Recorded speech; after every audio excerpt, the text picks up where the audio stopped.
Situated and we'll get going.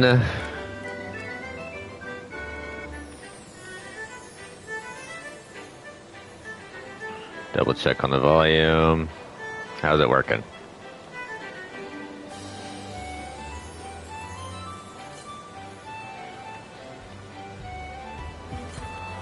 Can I hear myself? Oh wait, I'm not even on my stream yet. I'm an idiot. Oh wait, I'm not even on my stream yet. There we go.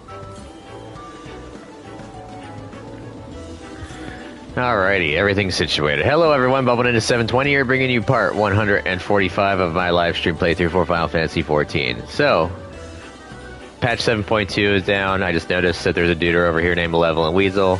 We're gonna play one round, win or lose, or until I win, card or no, and then we're gonna go with story.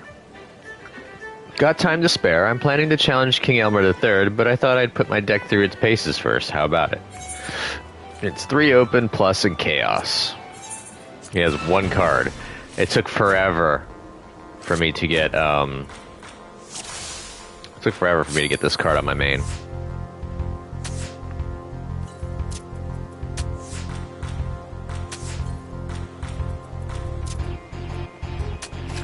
We'll do that just to steal it. Oh! I don't want to accidentally... Ooh, he's gonna plus me. Nope, I won. Oh.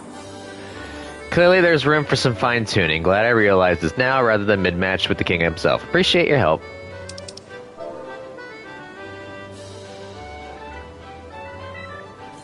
I have to say howdy to the guildmates. Alrighty. So we were going to Tracks in the Snow, which means we gotta go over to Garlemald. Go back to Camp Broken Glass. If any of you all are still wondering,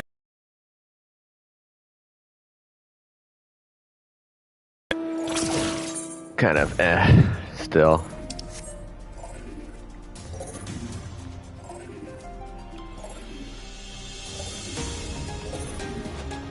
Alright, let's continue with Endwalker.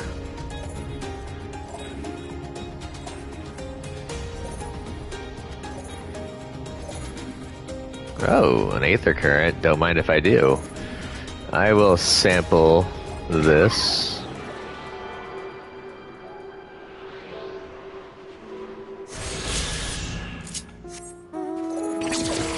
The capital looks so ominous.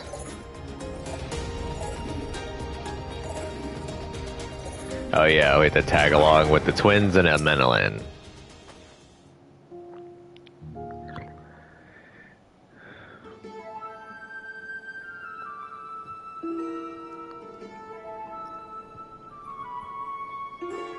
I spy with my little telescope a massive sheep thing, or maybe it's a cow. Not what we're after either way.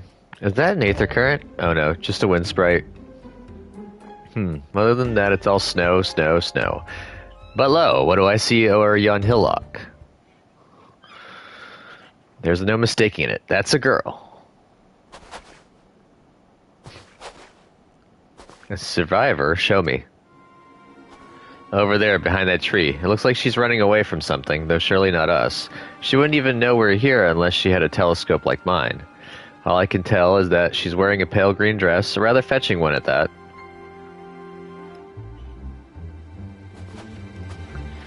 She'll be long gone by the time we get anywhere near, but we should be able to follow her footprints.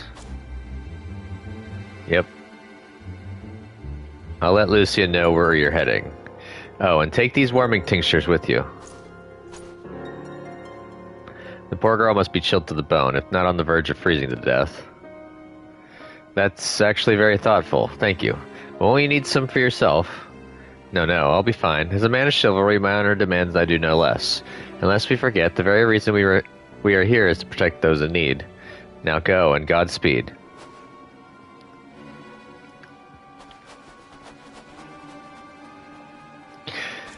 I know it's kind of like the lame thing that he would volunteer himself as a sentry or messenger, but I'd rather him head back than forward.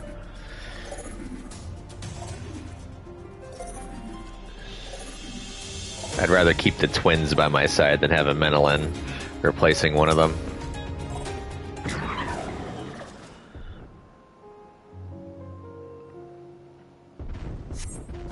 A trail of fresh footprints leads east.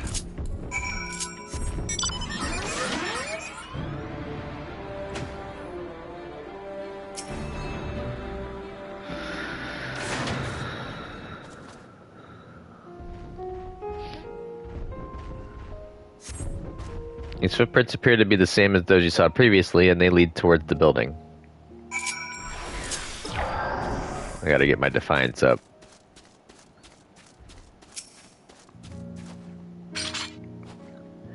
We're getting closer, I'm sure of it. At first we thought she'd gone inside the building, but the door doesn't look to have been opened in some time. She might still be nearby, so we'll keep looking around here. Then again, it's also possible that she ran right past this place. Would you mind searching up ahead? Sure.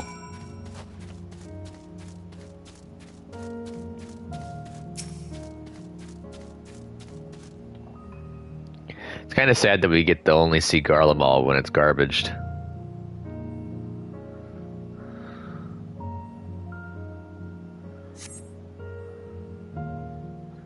Place would have been nice watching it in its heyday.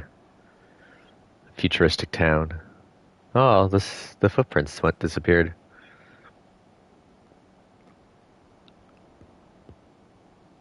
Right there.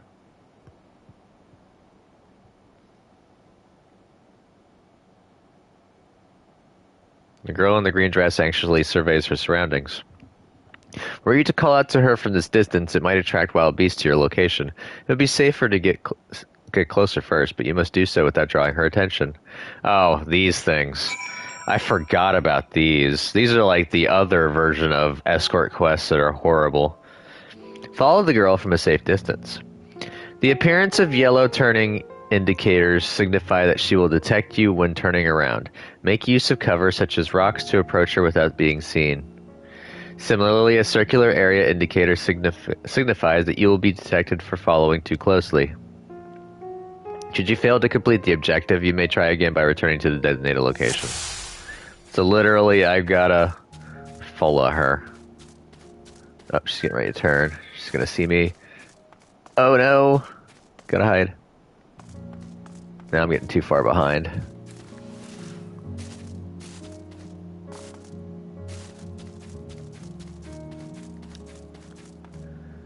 Hey Plex, how you doing? I'm still dealing with recovery and stuff and work.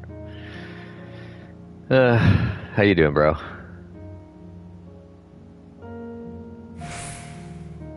Oh, I can jog now. Yes. Missed you too, buddy.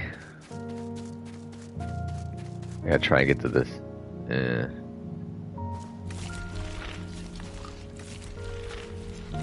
How goes your 7 days to die? Doing good? Did you start your civilization yet at all?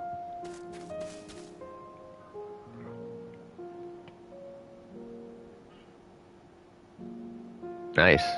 I think I just got my 89th.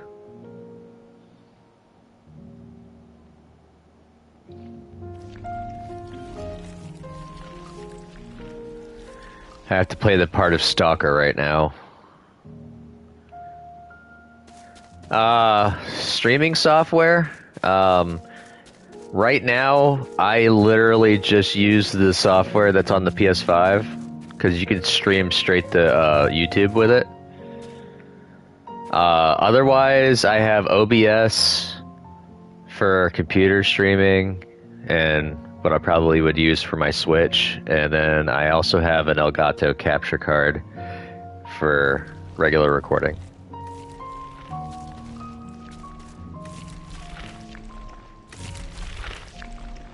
I have to be... Oh, this is gonna suck. Are they gonna let me go to the other... Nope. She's gonna turn around. If that thing sees me, this is gonna suck.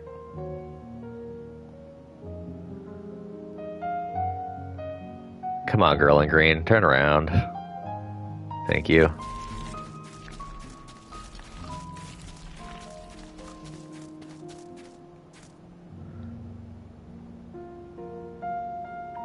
I like the new jog feature that they added with 7.2. I'm probably not going to pop onto 7 days for a little while, at least until the next patch rolls out. I pray that my world is still playable afterwards. But for the most part, I think I'm going to hold off. But no matter if it does, if my world is after the patch, I'll just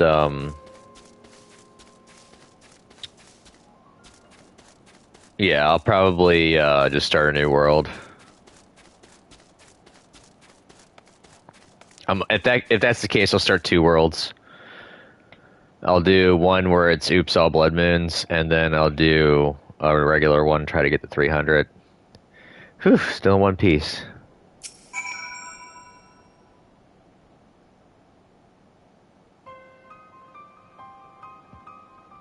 Irregardless, I won't be repurposing a POI, I'll literally just be building from scratch right next to Rect. Who are you? Stay back, this house is packed with explosives. Take another step and I'll blow this place sky high. Please, we just want to talk. We got a mad bomber.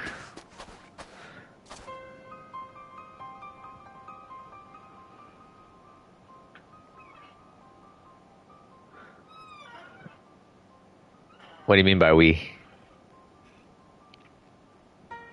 I'm Alphino. This is my sister Alice and our good friend Hero.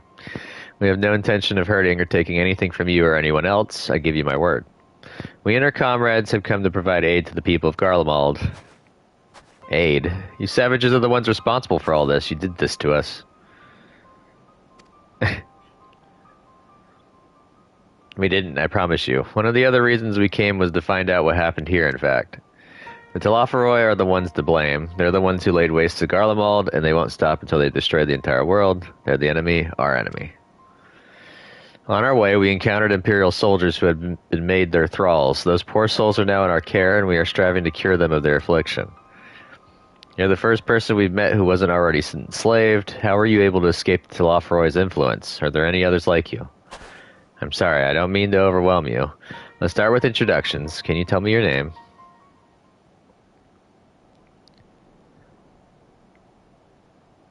My name's Licinia. As for how I've managed to stay sane, I've been asking myself the same question. Ever since that night and the roar, that terrible roar, and then the screams. I was screaming too, I think. I'm not sure. I can't remember.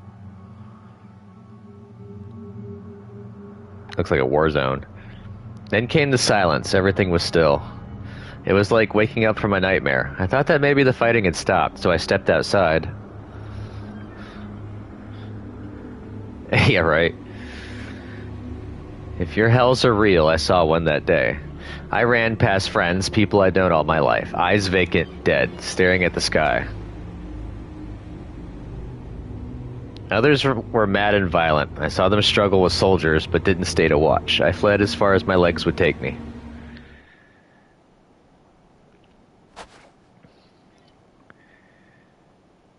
Do you have family here? Is this their home?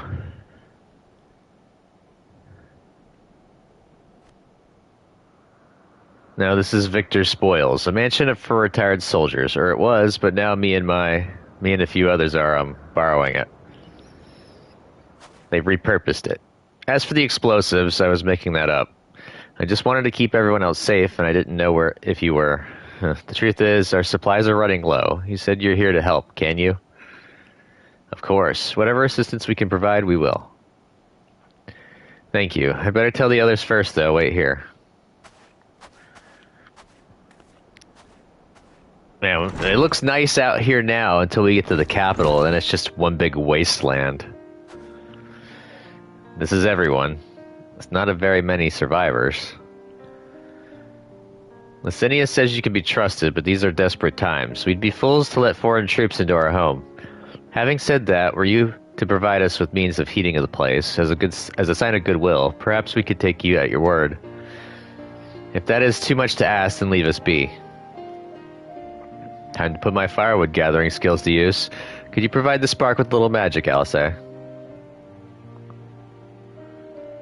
have a fire burning in no time. May we build it under the gazebo? The what? Oh, you mean the bower. Yes, do as you will. I ended up discarding my coat because I don't like the look of it. And I needed the bag space. She doesn't trust us still.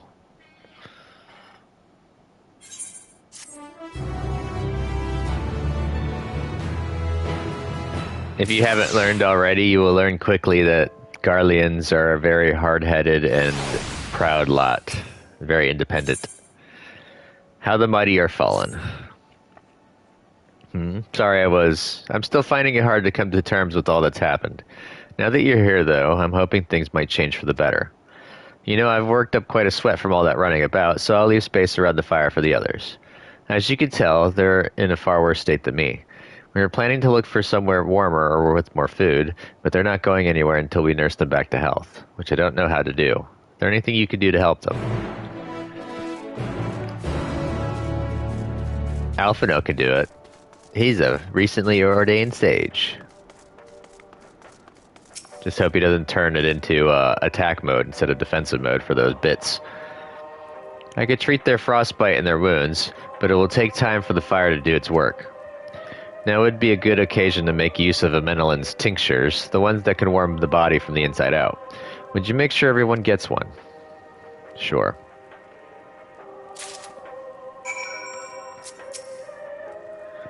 The numbness is beginning to subside, though I suspect once the fire dies, it will return with a vengeance.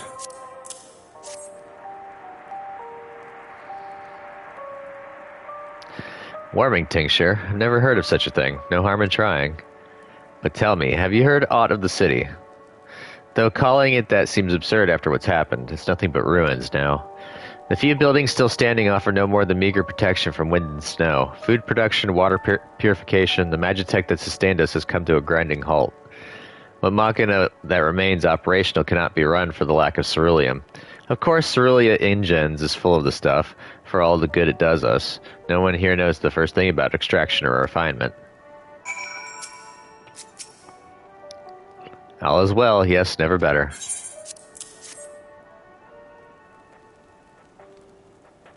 Oh, what sweet libation is this? Is it poison by any chance? 'Twas a joke, a joke. If I laughed, 'tis what I may not weep, so said the poet, and alas, my tears would freeze on my cheek ere they fell. We are the blessed damned, to bear witness to the fall of the great empire, while our brethren lie dead, or live on as puppets of flesh. First came the war, then came the roar. When morning came, Garlemald was no more. And a cacophony of gunfire, explosions, and screams was our beloved capital razed to the ground. From the rubble rose the disheveled remnants, their lavish finery caked in ash as they shuffled mindlessly toward the palace, each bearing a fragment of stone or metal, an offering perhaps to the architect of our destruction. A hopeful few tried to reason with the deranged, only to be beaten for their kindness. But I knew better than to plead with the horde. I fled with my health, if not my conscience preserved. Now I await my fellow cowards for our final judgment. What do you want? Here's a goodie. A tincture. May as well drink it, I suppose.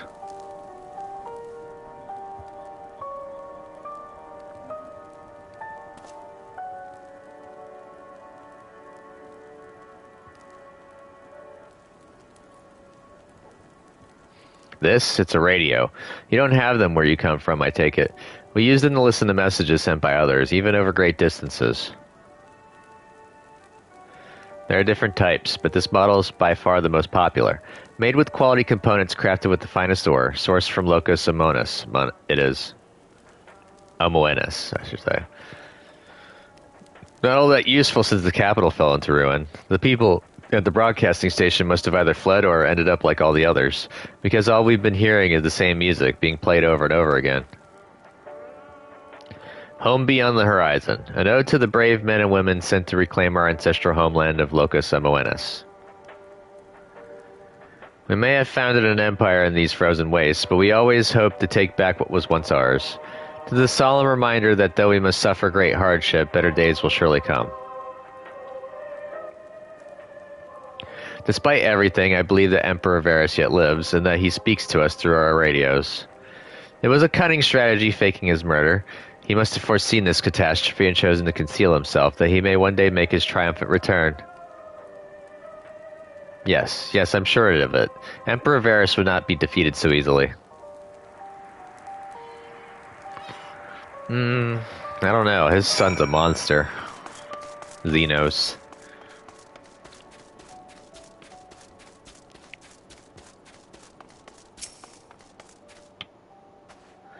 What's that?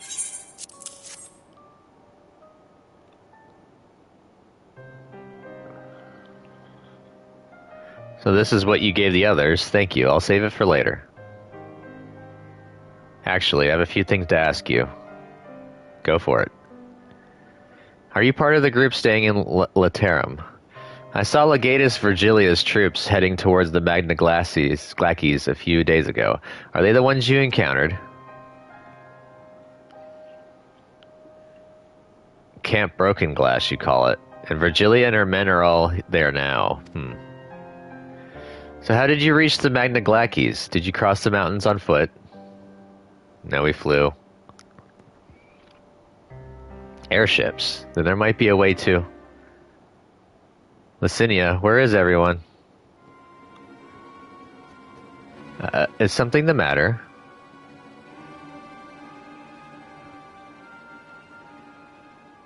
A voice from inside, you say? You must be imagining things. Everyone's out here. Perhaps a baby Almasty has found its way into the house. It wouldn't be the first time. It's starting to rain. Without the soldiers to scare them off, wild animals have been roaming closer to the settlements. Some have even been known to attack people, too. I've just had an idea. If you and yours are strong enough to defeat a Legatus, surely a few beasts shouldn't pose a threat. She's going to send us off. If you've a mind to continue helping us, perhaps you could head to the other side of the lake. There's a small group of tappers living there, people whose job was to extract ceruleum. They still do, from what we can tell. I've already tried asking if they would share their fuel with us, but they're not willing to give it away. They want food in exchange, lots of food, and that's something we don't have and can't get at on our own. On top of that, to even reach their den, we'd have to make our way past all those creatures. Would you be willing to go in our place? We only need enough ceruleum to last until the others are strong enough to travel to your camp. If the offer still stands, that is. Oh, and I don't expect you to give up your own supplies, but there might be another way to get to the pit of tappers. If it's ceruleum you need, then ceruleum you shall have. You'd best watch out for baby Almasties while we're away. We'll do this.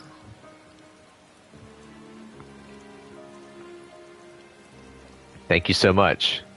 To reach Tapper's Den, you'll have to cross the lake. The ice is thick enough to support a person's weight, but if you'd rather not take the risk, then you'll need to take the long way around. Finding the entrance can be a bit tricky too, so it's easy to just look for someone standing guard outside. However you decide to head there, please be careful.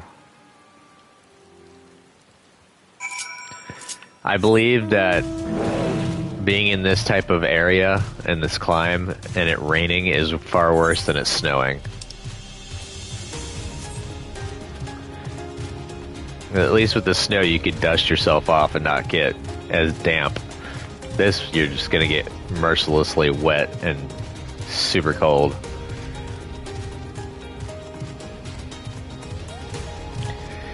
If I remember correctly, there is an aether current on this, I believe.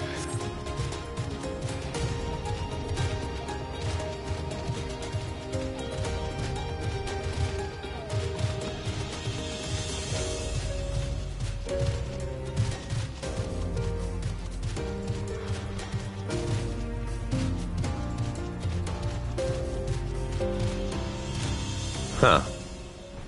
I guess I was wrong.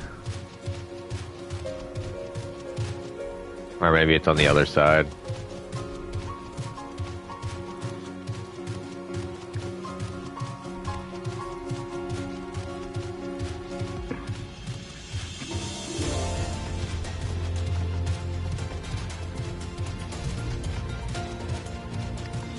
Speak with the burly... oh, there's a aether current right there. I'm gonna suck this up before I go talk with the tapper.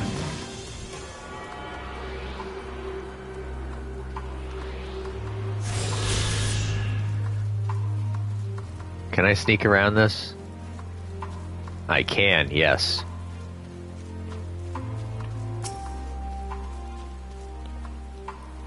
Who goes there? How did you find us? What do you mean I stand out like a sore thumb? Huh. If the purebloods over at Victor's Spoils hadn't given away our location, you'd never have found us. Those stuck-up arseholes. Thought they could come waltzing in here demanding ceruleum with nothing to offer in return. Ha! Looks like the boot's on the other foot now the capital's gone to shite. They've resorted to sending you to negotiate. I know your game, sellsword. If they think we'll give in to the intimidation, they've got another thing coming. Oh, well.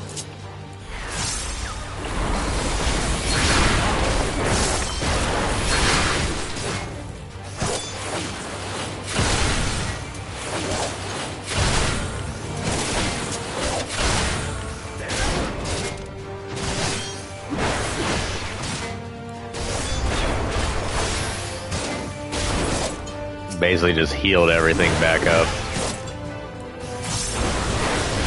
Eat my boot. Got you too.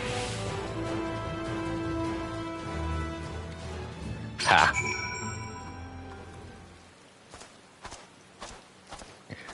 There you are. Just after you left, Licinia asked me to go and catch up with you, in case you needed a hand. Someone must have let slip that I have a little experience in transporting barrels of ceruleum.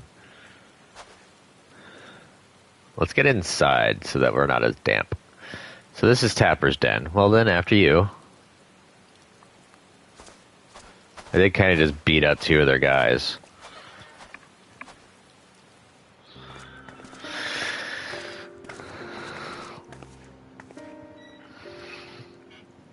Who are you? What happened to the guards? I beat them up. They're outside. They're still alive, though. Eorzeans and rebels here to save the people of Garlemald. That doesn't make any goddamn sense. Why in the hells would you pass up this chance to put those Imperial bastards to the sword? Let me guess. None of you are Garlean. You were brought here from other lands? Girabania, Yanksha, Boja, Dalmasca, the name of but a few. Some dragged here against our will, others fed bollocks about a better life, all put to work extracting ceruleum. All given the esteemed title of An, placing us firmly on the bottom rung of the ladder. But the old hierarchy means nothing in the new Garlemald, says we. About the only thing that's escaped more or less unscathed is cerulean engines, still sustaining us, even with our paymasters out of the picture.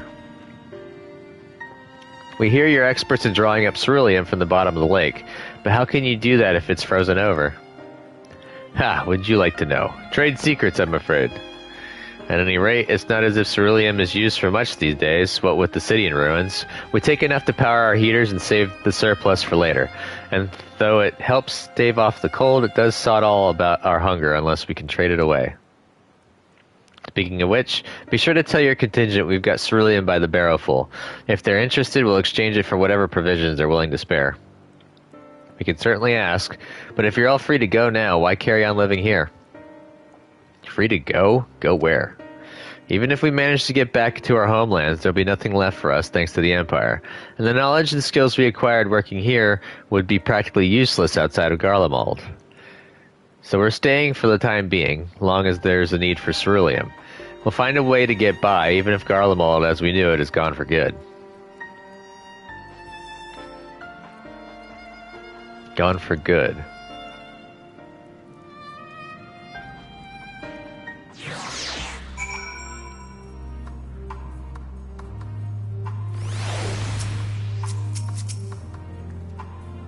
Regardless of what the ill-starred contingent does for the people of Garlemald, the Empire itself is already a thing of the past. For many, that would be a cause for celebration, while for others, their whole way of life will have been turned upside down. After all the atrocities committed in the Empire's name, perhaps it is for the best that it is consigned to history. But what of the ordinary people, their lives, their stories? Should they be forgotten too? I suppose there'll be plenty of time to ponder that later. For now, let's see about getting some ceruleum. At the end of the trail. So you've come seeking ceruleum, have you? Yeah. What? Those purebloods up at Victor's Spoils sent you? To turn to their enemies for help, they must be more desperate than I thought. Then again, Licinia's got her little sister to think about. A sister? But we only saw Licinia and 3 men. It's possible she died from whatever was ailing her. If she needed treatment, I doubt there'd be any way to get it around here.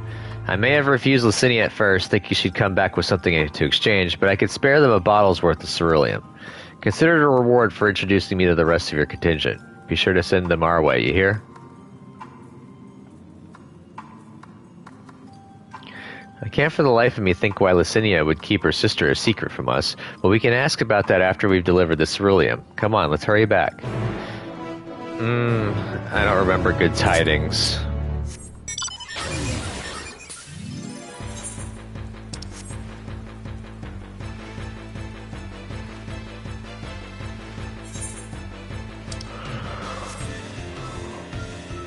I remember this part starting the sadness route of the story.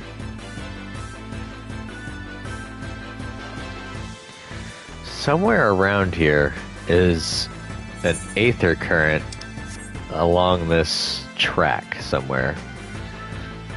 It's probably further north. Oh well.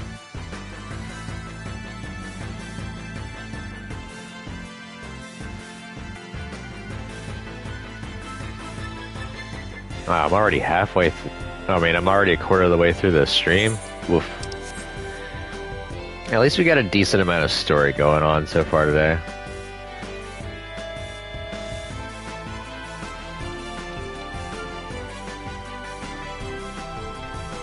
Oh, that's what an almasty is. Okay.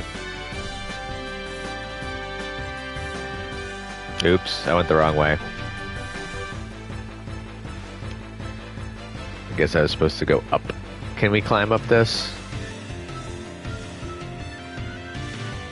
I think we can. Just gotta find the trail.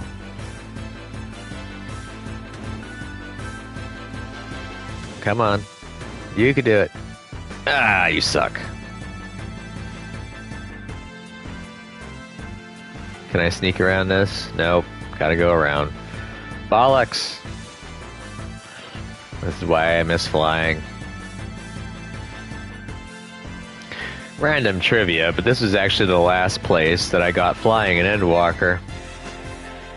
And it took me forever to pick flying up, because I just didn't feel like dealing with it.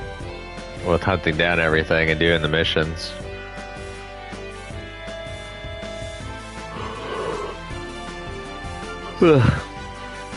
Ow.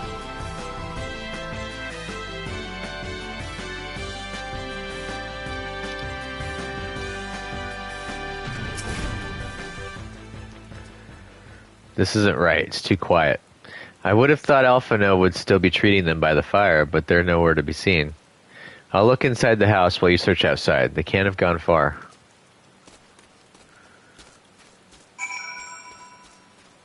Yep. I think I remember what happened. This isn't gonna be good. First of all, we gotta find Alphino.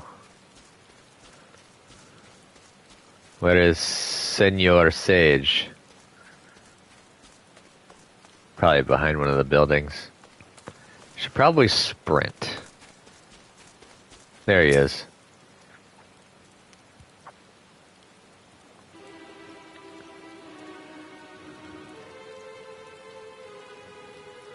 They asked me to help carry supplies, but when I followed them back here, they attacked me. Caught me off guard, forced me to defend myself. I fear they fared rather worse than me. Can't fool us. We know. We know what you're about. Vultures, that's what you are. Waiting in the wings for us to show weakness, then you swoop. Here to help, what rot? All a ploy to make us lower our guard. Let you in, put ourselves at your mercy, put us in chains, steal our lands, get your revenge. You're wrong. That's not what any of us want. Save the arguments for later. We've got bigger problems. I found empty medicine bottles in a bed that was still warm. That's true. Licinia was hiding her sick sister inside the house. But now there's no sign of either of them. Where are they? Where do they go? Away from you and yours, and if you think I'll tell you, you're a fool. I'd never give up my people. We're trying to help them, you idiot. Her sister's ill. The empty bottles prove it. So the medicine ran out, or she put it in her pocket to make it easier to carry. Or to avoid the sound of clinking glass. There are beasts everywhere. How could you let them go alone? To protect them from you.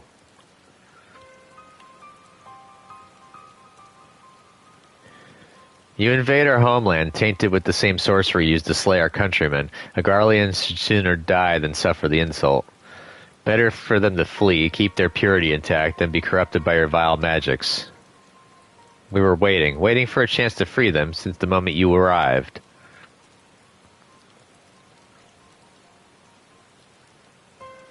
Divide and conquer. This is getting us nowhere. I cannot say how Licinia and her sister will react when we find them, but find them we must. Go on without me, both of you. I first need to tend to my injuries and theirs. I will join you in the search after. Alright, be careful. We'll do our best to find them quickly. There's only one path out of here, so that's where we'll start. Yep. If it's raining, though, then their tracks are probably washed away.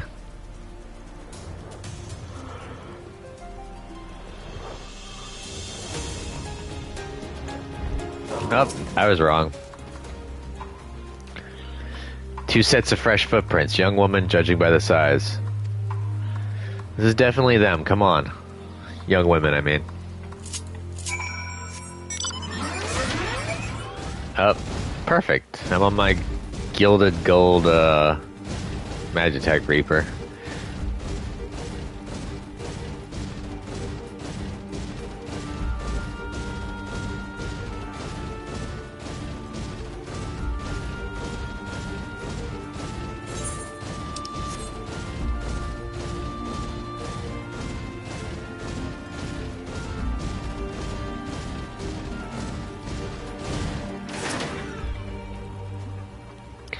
The trail stops at the frozen lake. Perhaps they chose this route so as not to leave footprints. I can't think of any other reason. Look at this place. It's crawling with beasts, and I can only imagine how hard it must be for her ailing sister to cross the ice. We could really do with Alphinote's help, but we can't afford to wait for him. Let's split up and look for clues. And then they give you this big-ass area. It's even bigger than the fat Chocobo's rear end to go hunting.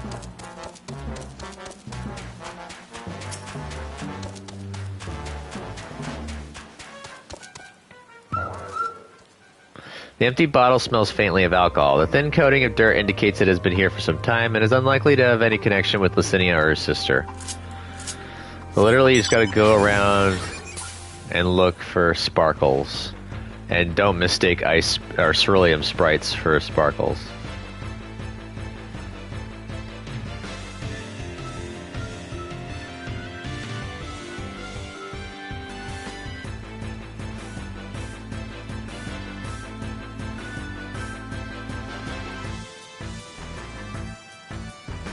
No sneaking suspicion. Yep, there's something right there.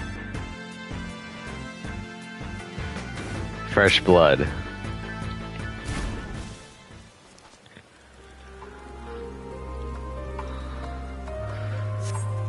The blood staining the snow appears to be fresh. Judging by the amount, the victim may have been severely wounded. The trail of blood leads southeastwards.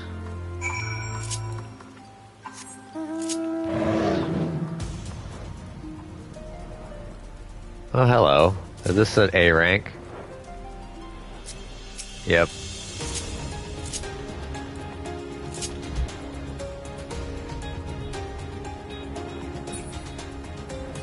Ah, crap baskets. Didn't make it in time.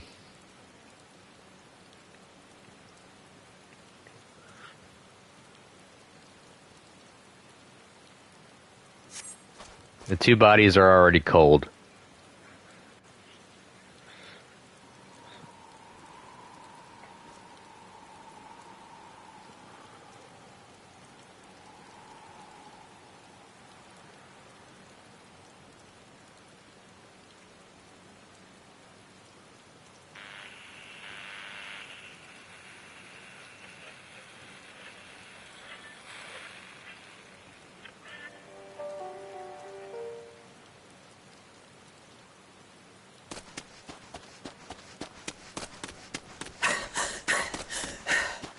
She's gonna be upset.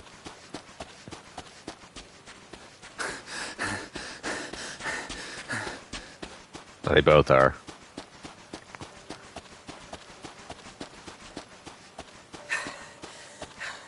Blood trail. We found one. They were attacked.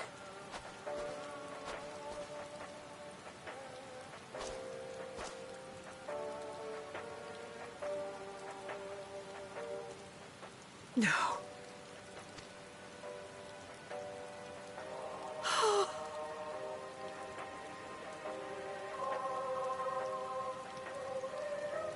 Why? Why wouldn't they?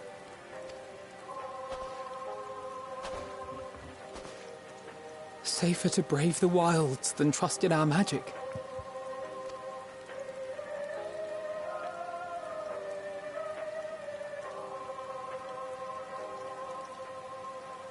We should have... I should have...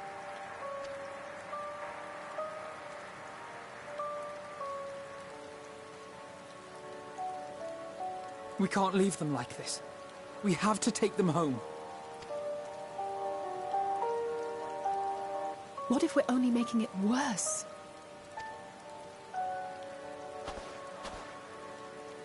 Maybe we don't belong here, but neither do they. Not out here in the wind and the cold.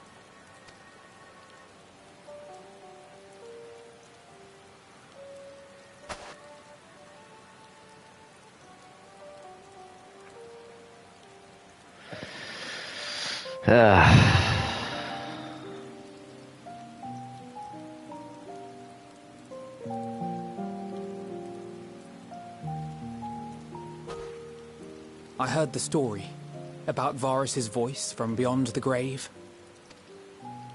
Of course, I didn't believe it, but Licinia and her sister did. Perhaps there is something to the tale after all.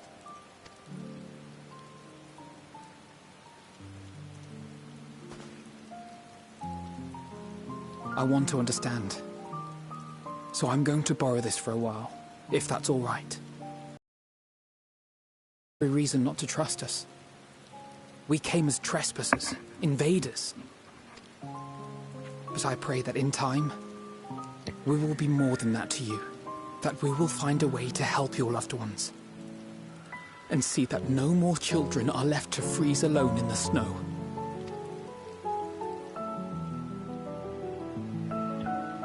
Kind of apt that it's raining right now.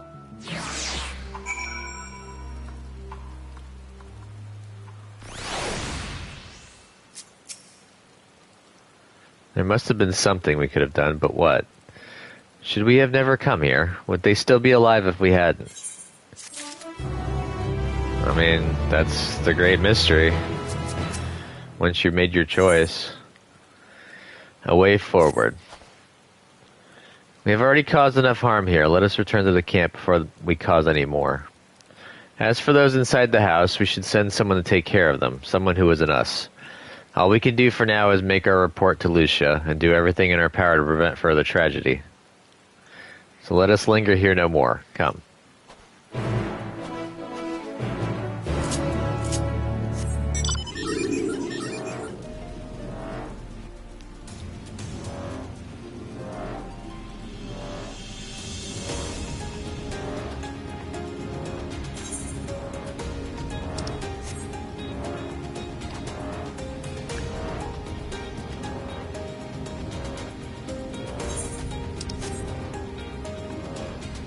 Oh yeah, I forgot to show off the house a little bit too. I got my carpenter to 90, so I ended up buying some materials off of the market board. A Jotun. Oh, I need those for sacks of nuts. But yeah, I bought some materials off some other players, which I usually don't do. Not a fan of doing that usually. But I did it. And I made myself, what was it called?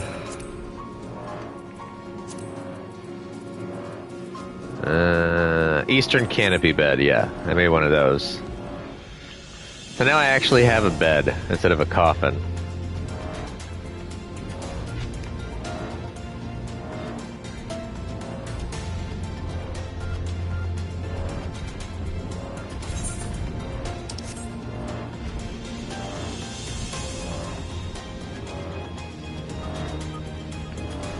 Overbows, that's what they're called. Okay.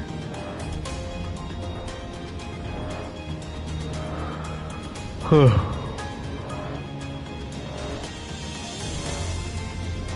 just gonna go wide. I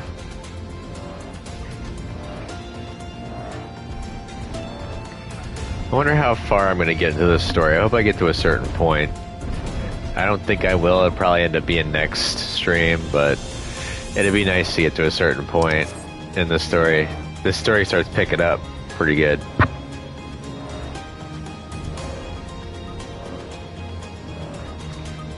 Oh, Lucia's in here.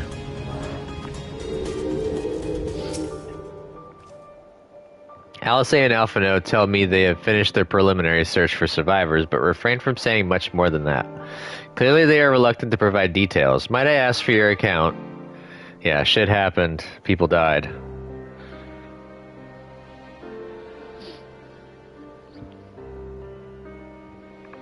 Thank you for your report.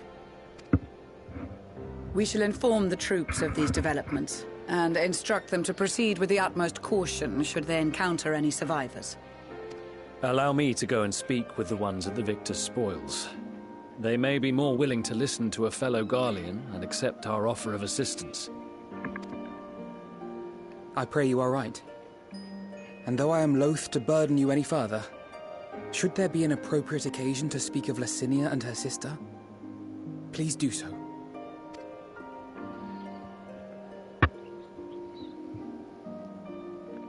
I am sorry to have put you through this. My distress is nothing compared to their suffering. So tell me, what else have we learned?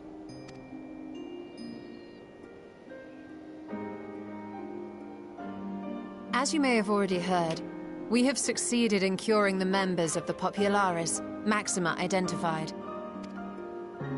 Well, that's they have good. Provided us with some intriguing insights into the current state of Garlemald.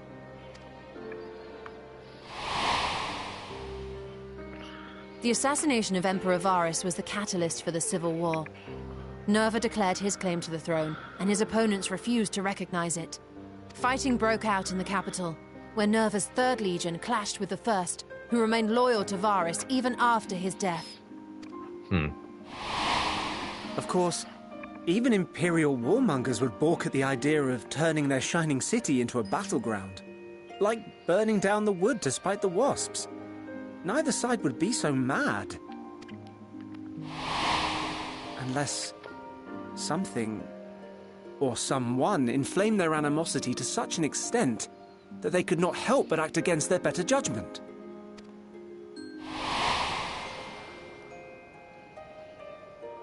It brings to mind events at the Gimlet Dark, does it not?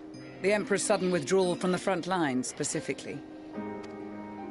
Nerva and his father, Titus, Varus's then political rival, took advantage of rumors that Crown Prince Zenos had been possessed by a demon.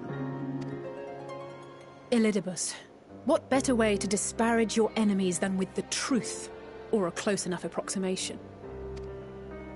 Indeed. But before their accusations could be substantiated, many of Titus's followers were silenced. While some were merely stripped of their status, others died under curious circumstances. one after another, suddenly and suspiciously. Again, Elidibus. Like as not, he had a hand in it. No evidence was found to implicate Varus, certainly. Nevertheless, Titus, Nerva, and the Third Legion would have judged it a brazen attempt by the Emperor to rid himself of his political enemies. And then, in the midst of this growing turmoil, Varus Sosgalvus is murdered. And Garlemald's own prodigal son, Gaius van Belsar, is named the murderer. Shortly thereafter, Nerva claims the right of succession, and in response, the First Legion claims the assassination was part of a coup d'etat orchestrated by Titus and Nerva.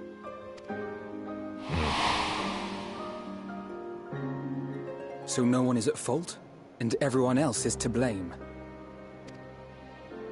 I should add that both parties received substantial financial backing, presumably to provide them with the means and encouragement to pursue a swift victory. And that these contributions came from the self-same benefactor. I'd heard House Brutus had been filling the Third Legion's coffers, but the First as well. It would seem so. Though the Populares determined that the First Legion received funds from a variety of organizations, all had connections to House Brutus. So Fandaniel, in the guise of Asahi, was playing both sides against each other the entire time. The information we gained from my friends does not end there. One night, shortly after fighting broke out, the capital was shaken by an immense tremor. From that point onward, they have no memories, no recollection of any events, including our clash on the Magna Glaciers. But when asked about the Imperial Palace and its bizarre transformation, they somehow recall Emperor Varus giving them orders in their dreams. May the Tower of Babel stand as testament to the glory of Garlemald. Tower of Babel's another Final Fantasy IV reference. This sounds awfully familiar. We have something to show you all.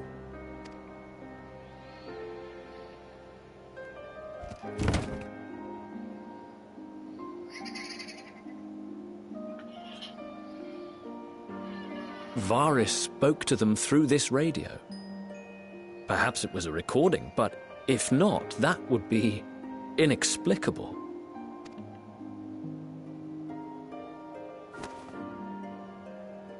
We are of one mind, then.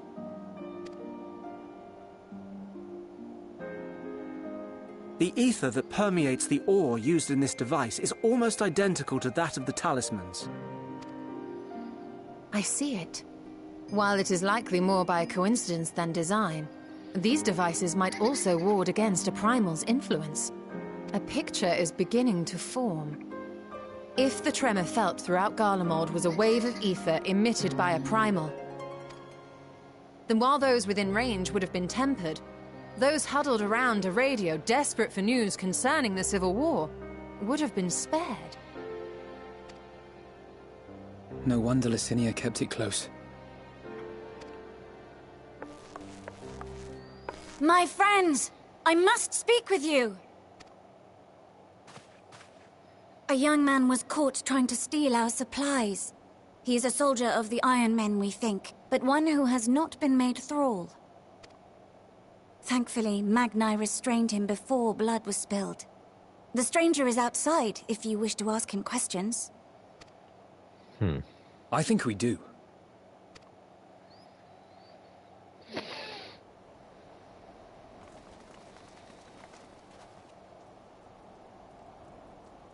Who do we have here?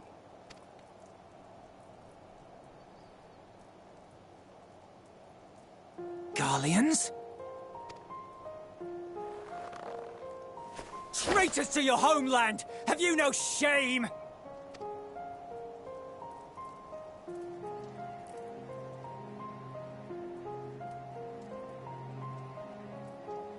I am Lucia Junius, a temple knight of Ishgard. And you are? Iulus Pier Norbanus. And that's all you invaders will get from me. We are not here to invade Garlemald. Far from it. Like you, our allies in Eorzea and the Far East fight in defense of their lives and their loved ones even as we speak. But it is the people of Garlemald who have suffered most. This we know. And that is why we have come to offer you our aid, that we may unite against our common foe.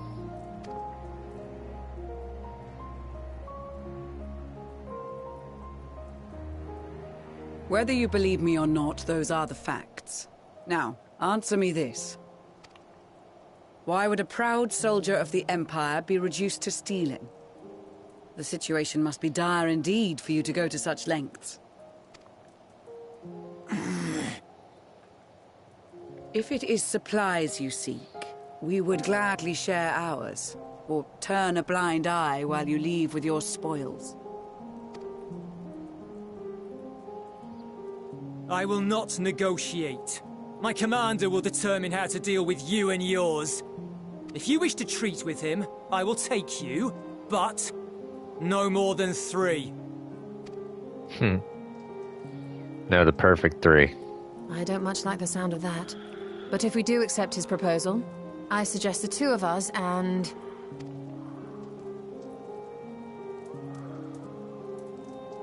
Please allow me and Alize to act as envoys. May I ask why? We have seen with our own eyes the hardships the Garleans face. How their futures and lives hang in the balance. It's not the warmest invitation, but it's an opportunity to prove our intentions true.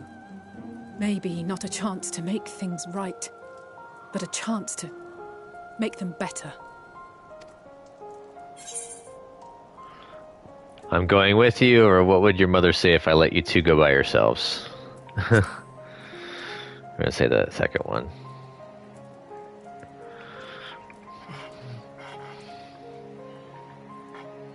I can see that persuading you otherwise is a lost cause, but you will proceed with the utmost care.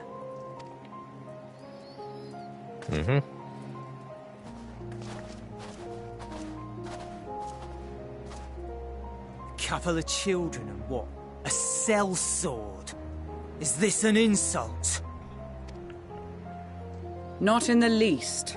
You will find that they are more than qualified to speak on our behalf. There are many dangers on the road ahead.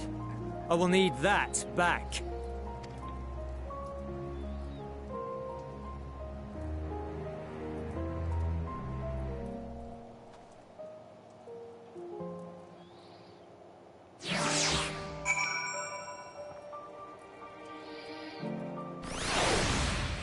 I wonder how much of a beating Magna gave Julius.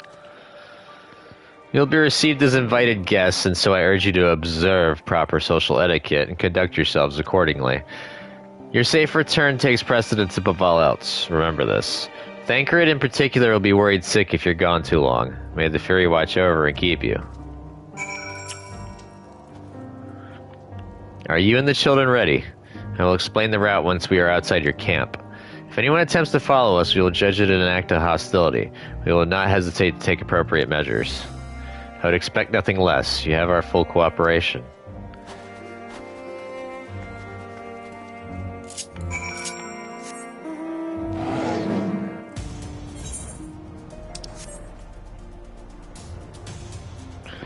Alrighty, Julius.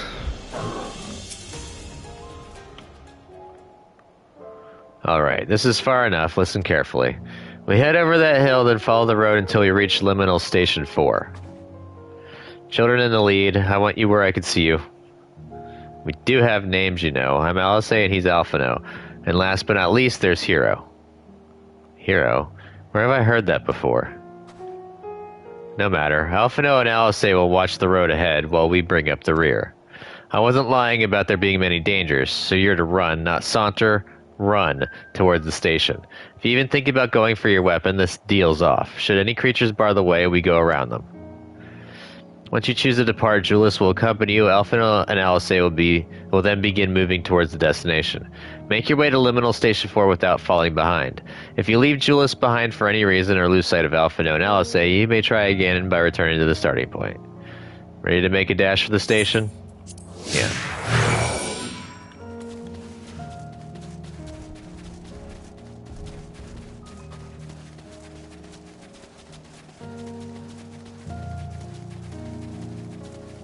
I just did this just so I can get the jog thing going.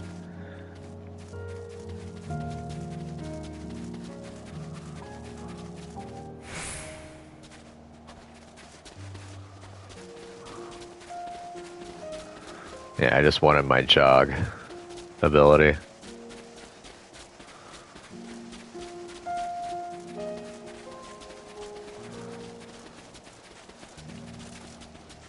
It's so hard right now not to hit the draw button for my weapon. All I have to do is press L3, and the left stick is the run feature. The right stick is directional. We're gonna have to go wide because there's a Jotun here. Or a Jotun.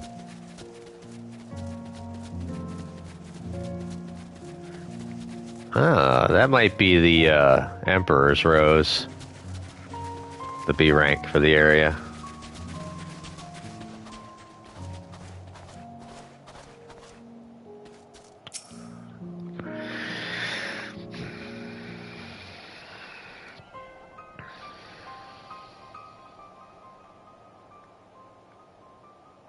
This is it, the first stop, that is.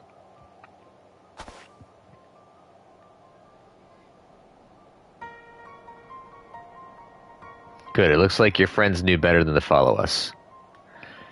Are these your headquarters? No, we're stopping here so I can check for pursuers. Since it appears you've kept your side of the bargain, we can carry on.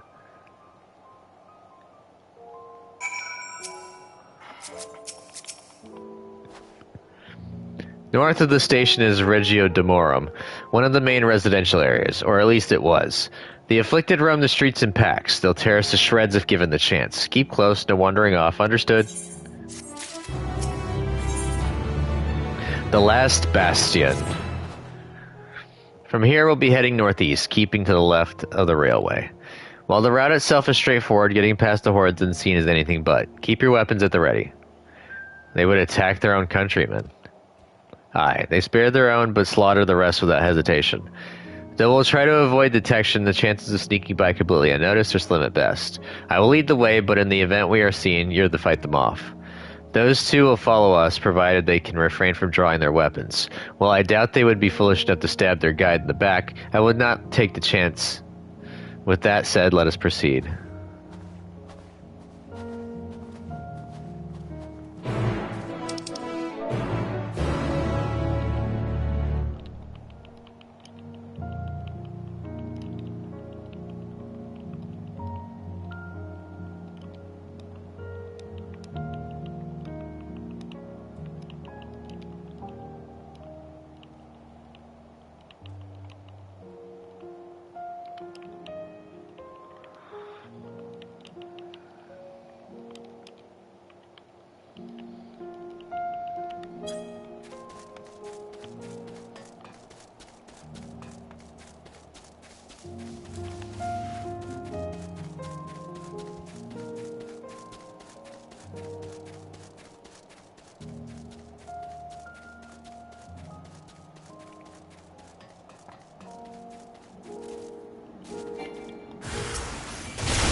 I see why your comrades chose you. Julius, our contingent has a cure for the afflicted, or tempered, as we call them. Your people would need to be taken into custody that we may administer the treatment, but they would eventually regain their sanity. Is that so? For all I know, your treatment would simply force them to forsake one master for another. As far as I and my legion are concerned, they are no longer our people. They're beyond saving.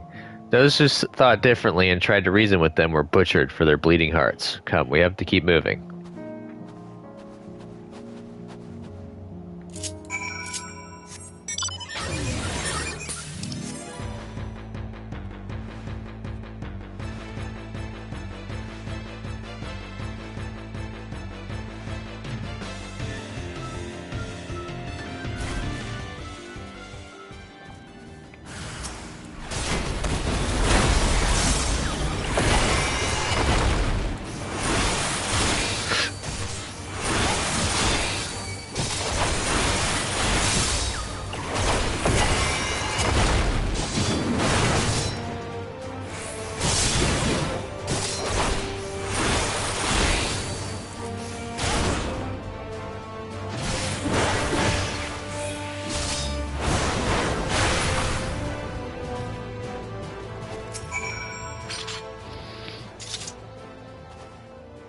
Looks like we're not being followed. We will continue onward.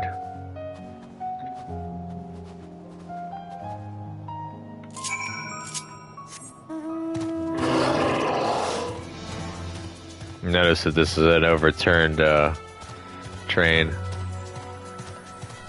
Hello. Eblin, Ice Trap, and Minerva. I found 2A ranks in the area.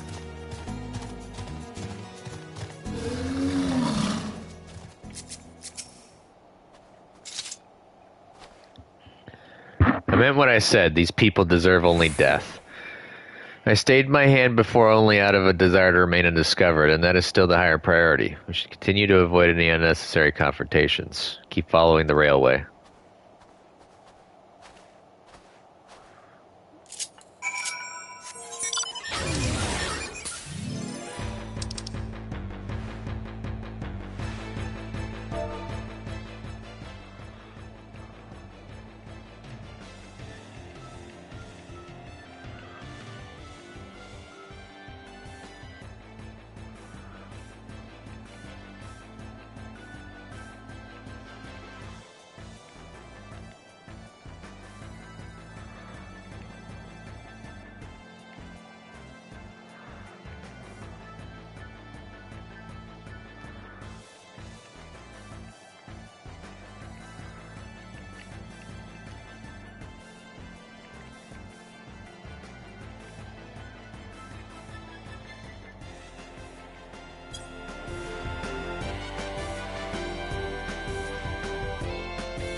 A9's.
Look at what they have become. Would you still stand there and claim that they can be cured?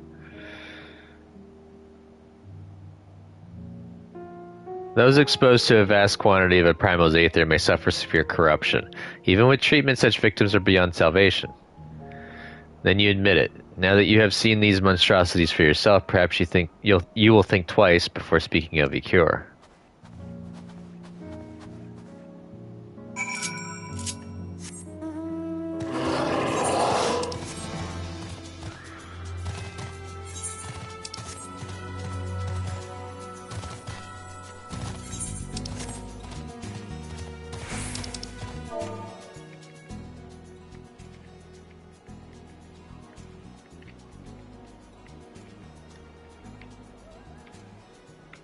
I hear almost like a wolf or a coyote yell.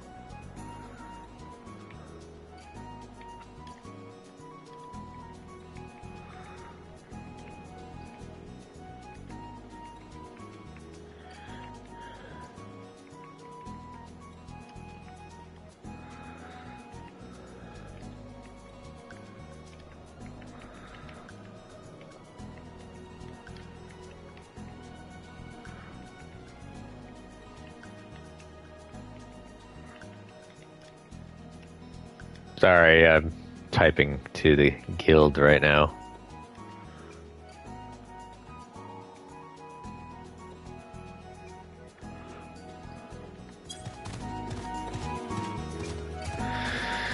Alright. Well, I can walk up to the sprite and not have to worry about it.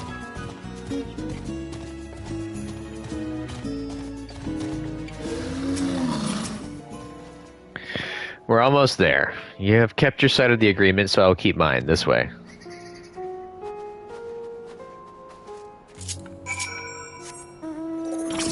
Ah, my Ozma mount. Yay, my riding marble. Bouncy ball, bouncy, bouncy, boinky.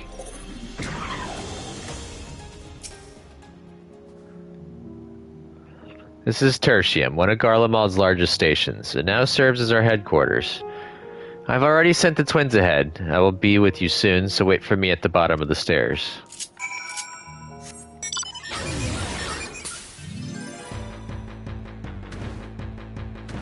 Spinneroonie.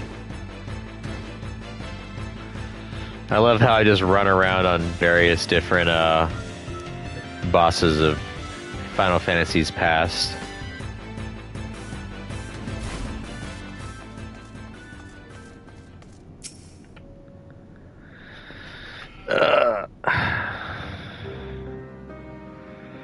After this stream, I'm gonna have to get some food.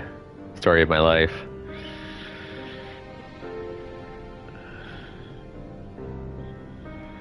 It's plain to see why they chose this as their base of operations. They could have done a lot worse. Even so, I imagine it's not the easiest place to live. Indeed, and if Julius was willing to make the perilous journey to Camp Broken Glass in search of food, their own supplies must be all but exhausted. They may be shielded from the wind and snow, but it's still bitterly cold. Much like Victor's spoils, it must be a constant struggle to keep their people warm. Lower your voices. While you may be here as my guests, the others will not take kindly to your presence. My commander is in the locomotive over there.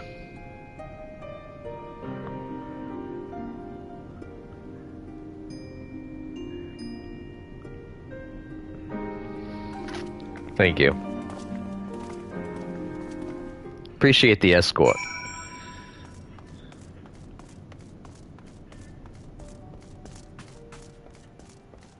Oh, they're not in this one.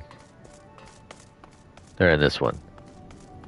Oh, we're gonna go ahead and grab this right fast, actually.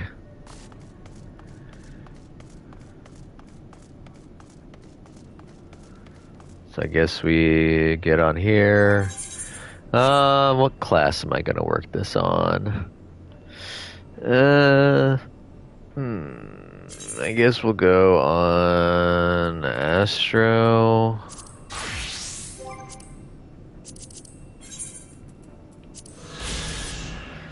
Vista Record Tertium.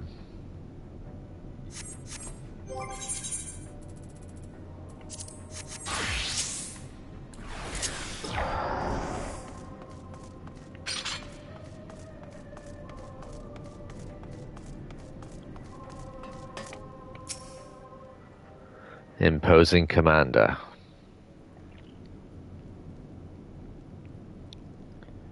These are their chosen representatives.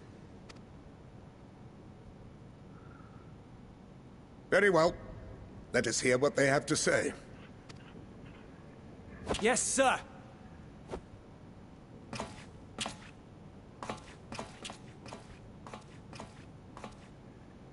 I present to you our commander,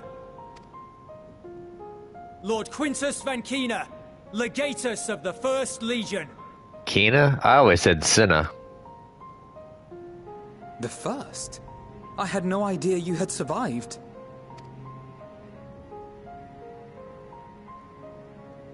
We lost our emperor, our city, more than half our troops. For my wounds, I may never take the field again. But we survived, aye. In a manner much to your liking, I dare say. We have no intention of adding to your misfortunes, nor do we bear you any ill will. Spare me.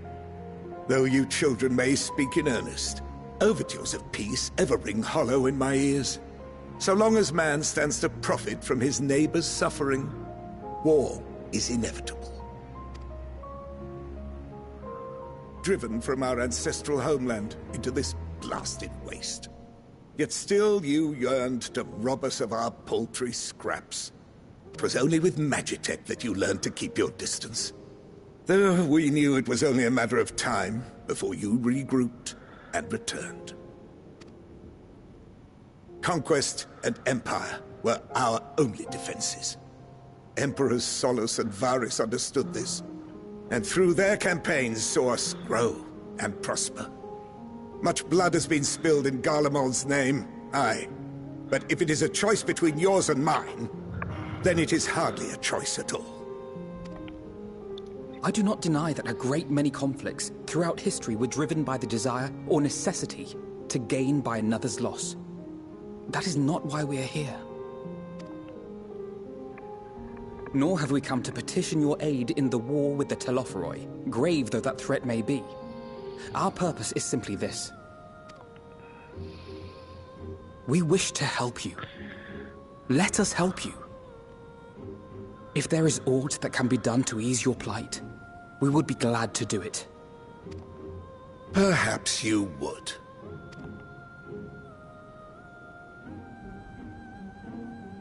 But regardless of the ideals you espouse, your leaders would not send an army into Garlemald if they did not stand to benefit. If we accept their aid, they will expect their efforts to be rewarded once the Telophoroi are no longer a threat. And after compensation and concessions, the great empire would be brought to heel. Her enemies rejoice at her downfall. Our third eye, a mark of shame. We won't stand idly by and let your people be humiliated. And we're not alone in that. We only want to make a difference, to make this world of ours better. Surely you can understand that. What I'm trying to say is, there are so many people who just don't care about making you suffer. And maybe that's almost insulting after all the suffering you feel the world has subjected your people to, but believe it or not, that's the truth. And now we're here, and all we're asking is for you to tell us what you want, what you hope for. So much blood has been shed, so much lost. All because of this endless war. Who wouldn't want to end it? Can we not work together to face our problems as one?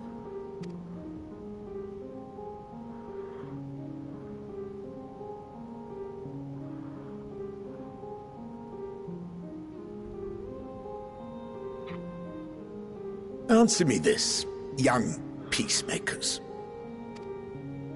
If a world without conflict is your desire, why reject the unity and prosperity of Garlemald? Is it because we do not share your faith? That we do not share your heritage? That our ideals and virtues differ? That we cherish and hold in the highest that which you do not? Disparity is the root of discord, and peace built on compromise is flawed and fleeting.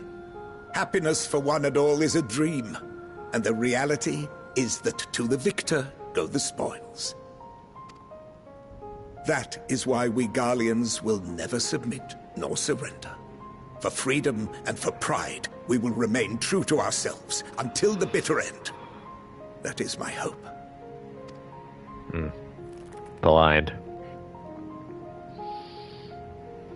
It seems there is nothing more to say on the matter.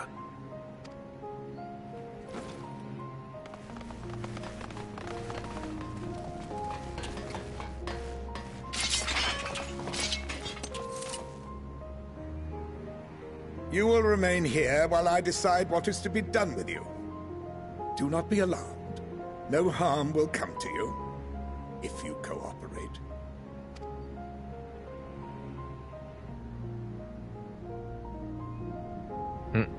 We will not resist. However, as your guests, I ask that we be allowed to speak with the other members of your group. As you wish. I had no intention of locking you up, as by dawn you would be frozen stiff and you're no good to me dead. You are free to move about the encampment, but there is one condition. Collar them.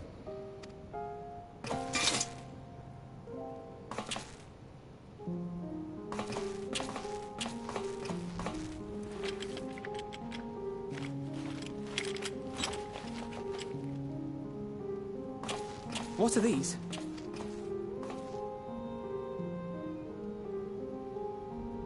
Incentive. You'll be watched at all times. Stray too far or act suspiciously, and we will administer a rather painful shock. Stop.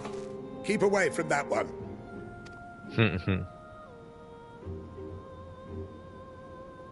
The champion of Eorzea is not so easily cowed.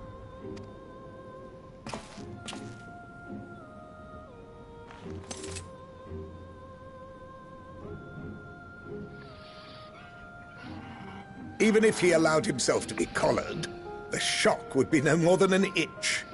No. If he refuses to obey, we will activate the twins' restraints instead.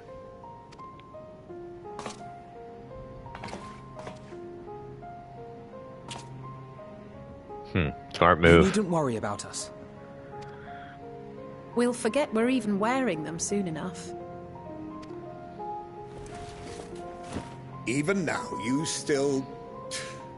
Why go to such lengths? What is it all for? Because even the most bitter adversary may one day see reason. On the coldest, blackest of nights, meager though it may be, we must share the warmth of our fire.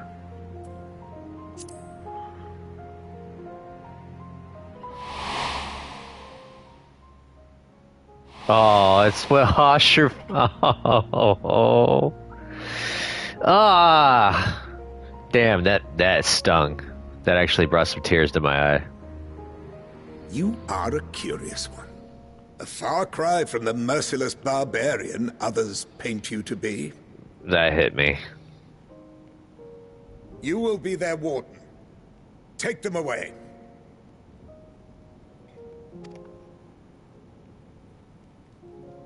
Yes, sir.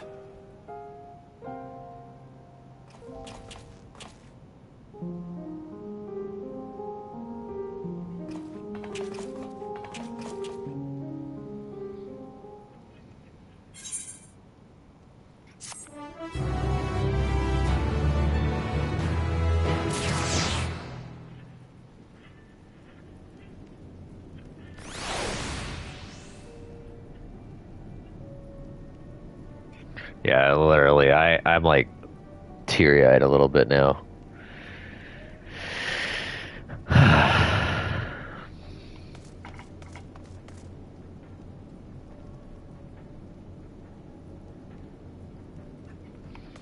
Alright. Persona non grata. As per Lord Quintus's instructions, I am to supervise you during your time here in Tertium. Before you ask, no, I don't have a key or any other means to remove your collars, nor would I tell you if I did. And if you try anything, you'll soon wish you hadn't. So, do you truly intend to speak with the others, or was it merely a ruse? We're in no hurry to disobey Lord Quintus, if that's what you mean, or perhaps you doubt the wisdom of his decision.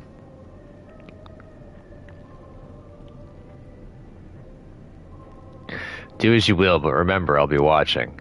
If I catch wind of you doing anything untoward, try to trick our people into turning their coats and the like, those shot callers will be the least of your worries, understood? Now, we're somewhat compromised, to put it lightly. Let's not waste this opportunity. I suggest splitting up and learning what we can of their situation, and above all else, don't use magics of any sort. I kinda want to, just to shock them. You, on the other hand, may go wheresoever you wish, even outside the camp. I know full well I couldn't stop you if I tried. But do not forget, if you do anything to endanger us or our interests, Alphino and Alisay will pay the price. Can I hit this up yet? The Aether Ray is not responding. Ah, Nikes. Oh, they don't have anyone here. Okay. Octavia. It's you, hero. I served under Lord Gaius in the 14th Legion. I was there on the night the Praetorium fell. You and your adventurers, you killed them. My comrades, my friends, swept them aside in their dozens as though they were nothing to you. And maybe I am too, just another faceless enemy to be cut down. But it won't be long until our countrymen return, till you get what you deserve. Mark my words. I need a drink. Give me a second. Juice.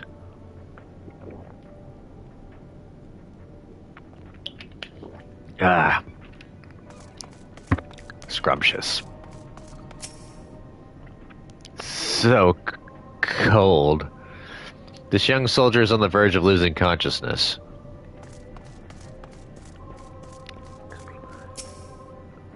The materiel stored here is the property of the First Legion. If you think we'd share it with the likes of you, you're very much mistaken. Okay, cool. I know who you are, the so-called champion of Eorzea. Come to gloat, have you?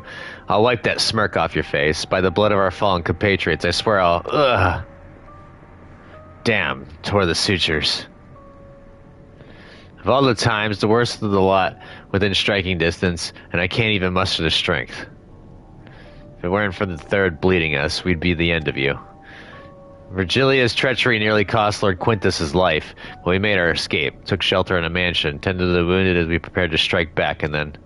Night fell and we gathered around the radio, then the terrible roar. The capital was in chaos, but we were spared. If you can call this a mercy. Mind intact but body broken, soldier in name alone. I'd cut you down where you stand if I could, murderer.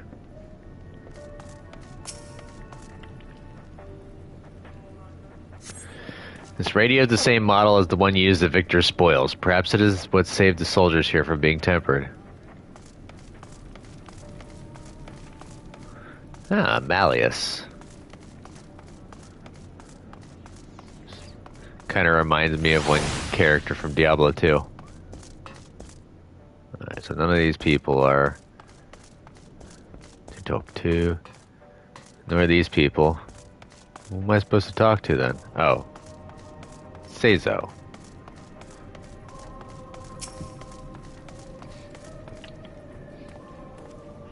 You came with Julius, didn't you? Well, whatever business brought you here, you'd best keep your hands off that aetherite. It's deactivated, but I'd rather you didn't mess around with it. There are others throughout the city, built by Garleans, for Garleans. Could teleport all over in the blink of an eye, provided there was a terminal nearby. These days, however, we use the aetherite's power to keep this place lit, though that comes at the cost of its normal function. Ah, that's why. Understood. So that's the reason why we can't teleport to Tertium. Did you learn anything of note? Quite a bit.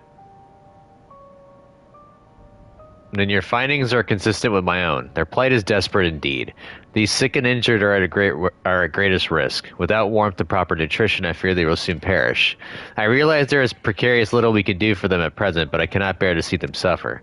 Please, will you help me tend to them? Best as I can. Not like I can do anything. They said not to use magic.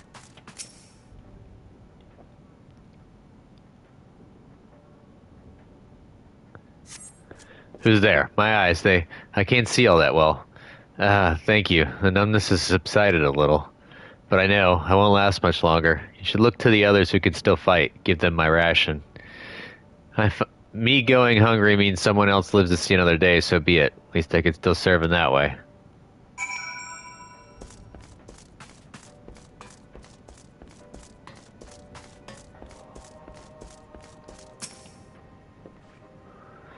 Those you met fared no better. I was afraid you would say that. I know we were warned against meddling in their affairs, but we can't leave them like this. Perhaps we might gain permission to have the contingent deliver supplies. Quintus may have made his feelings on the matter quite clear, but even he must recognize that they are not in a position to refuse help. Maybe Julius could persuade him, though we'd need to persuade Julius first.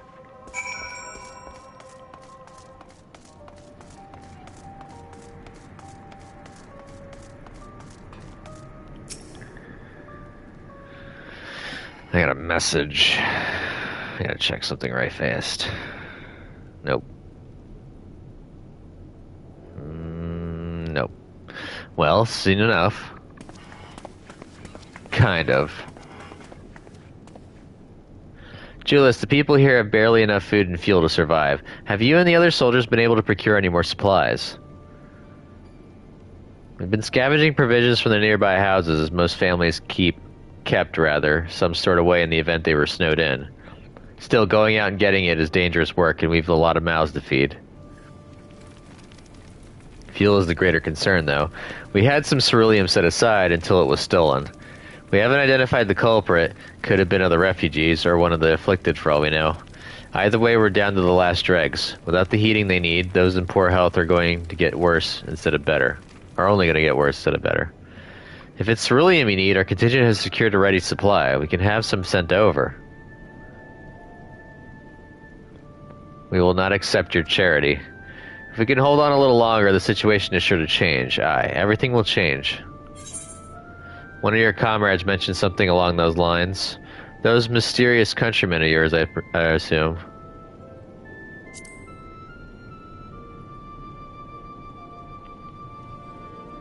Heard something of it, have you? Well, from what I've seen, there's little you could do to interfere, so there's no harm in telling you. One of our scouts spotted a hooded man issuing instructions to the afflicted, or in the bastard's words, loyal servants of the Telophoroi. Then he made his way inside the Imperial Palace, or what stands in its place. We'd identified the seat of the enemy's power, we realized. Lord Quintus dispatched a messenger to the 10th Legion saying as much, and instructing them to join forces with the provincial legions. To prepare for a combined assault on the Telophoroi. Once our allies arrive, your contingent will be sent running through the hills. Then we shall reclaim this capital by our own hand. And how do you intend to survive in the meantime? At this rate, many of your countrymen will perish long before the reinforcements reach Garlemald. They need help now. Say the word and we will bring you a ceruleum.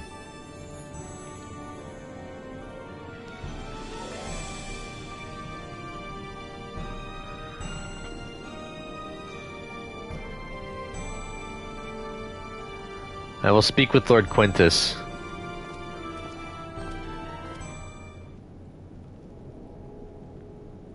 I don't think this is going to end well. So, did he agree to it? No, he will not place Garlemald in the debt of her enemies.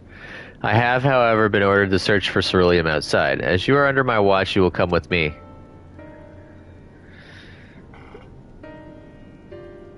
Very well, after all, many hands might make light work. You lot are more trouble than you're worth.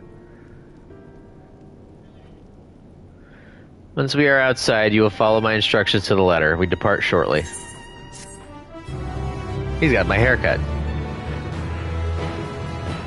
Got the same color, though. His park materials. We'll begin our search for ceruleum in Regio Urbanissima. Urbanissima, there we go. The first location is Forum Soleus, a park to the northwest of this station. You are to remain close at all times and act only as ordered. Follow me.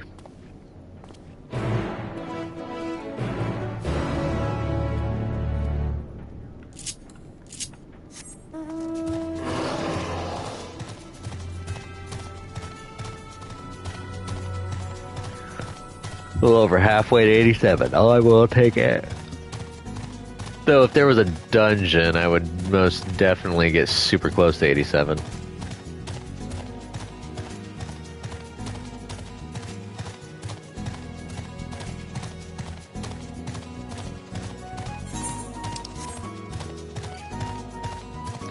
now I gotta be careful because there's a bunch of Magitech and, tempered running around.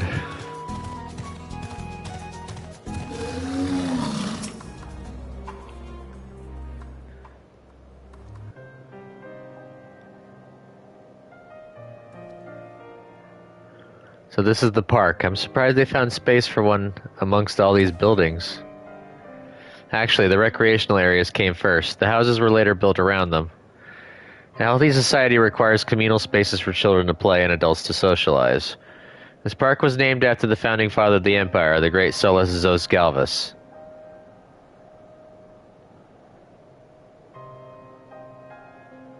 Did we come to extract ceruleum from the wrecked Magitech armor?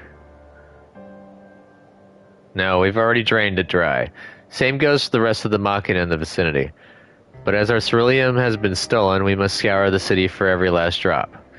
And while I don't expect to find anything here, I've decided to try one more time, in case something has been overlooked. I see. Then with your permission, we will commence the search.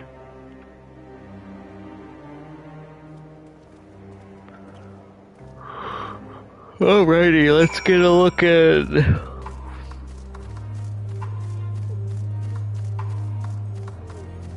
Might be something up top.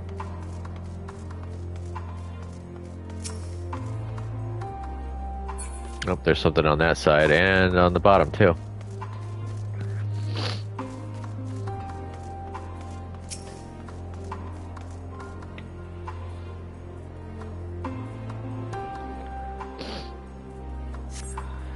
Though rather small by Garlean standards, the structure is reminiscent of a merchant's stall. Perhaps it was built for children to play at shopkeeper. There is nothing inside resembling Magitech or any other devices that would be fueled by ceruleum.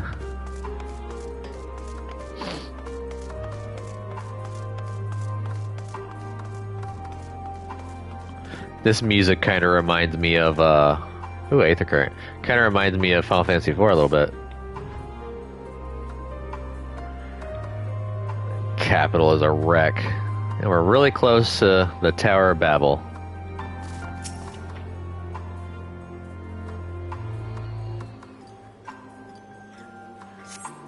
Several points of interest are marked on the map of Forum Soleus. The pond, children's play areas. To your knowledge, however, none would require the use of ceruleum.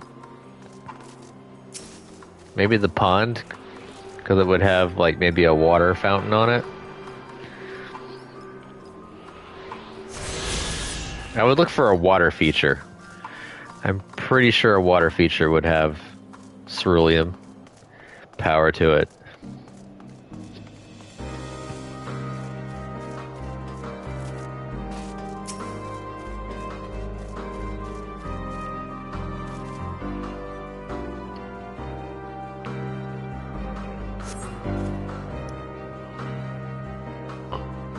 A cursory inspection of the wrecked Magitech armor confirms that the fuel canisters have long since been drained of ceruleum, as Julius said.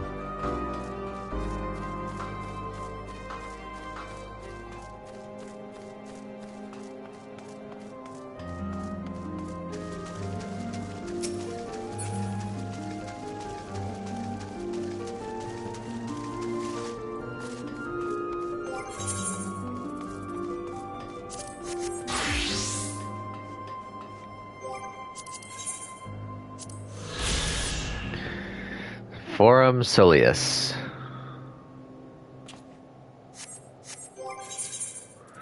Some free XP. I will take it.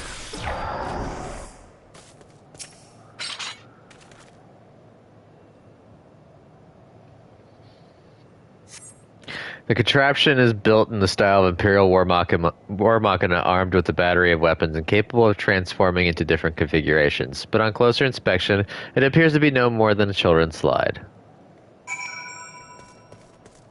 Looks kind of basic to me.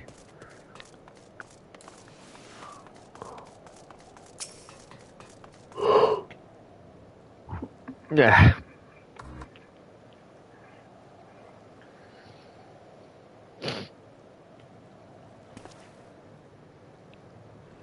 Oh, it's you. Any luck? No.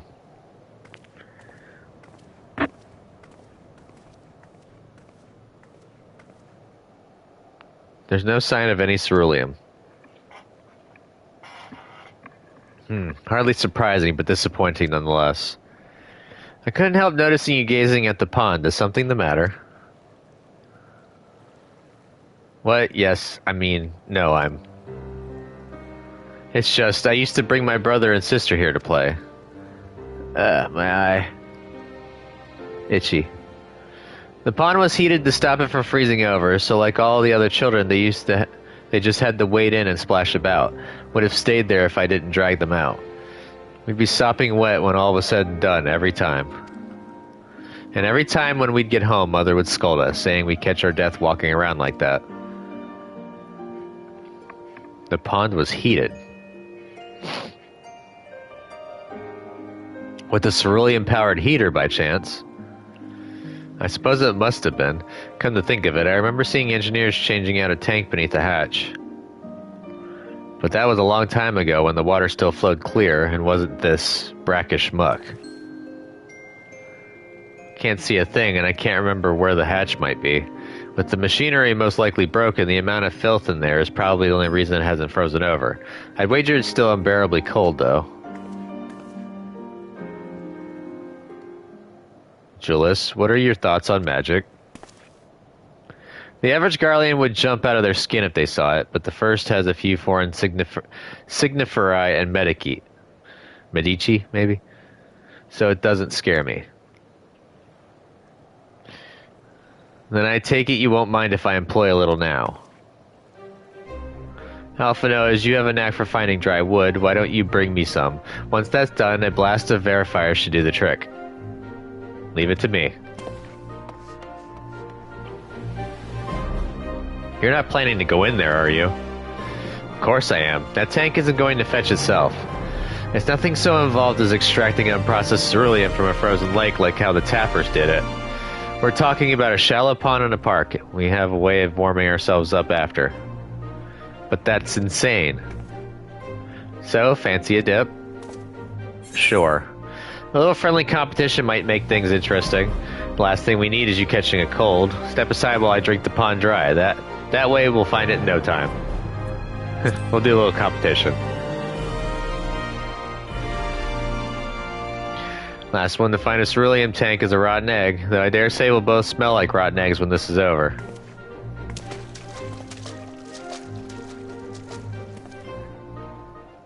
I get to cheat a little bit.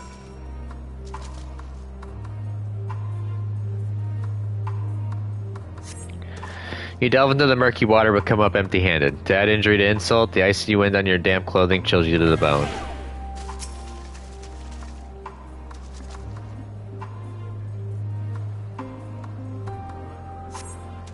You delve into the murky water but come up empty-handed. To add injury to insult, the icy wind is damp clothes chills you to the bone. Yeah. Probably over by the other rocks. Yep.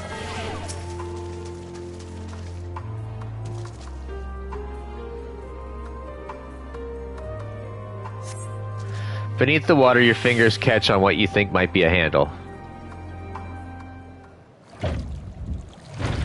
Yank that tank up.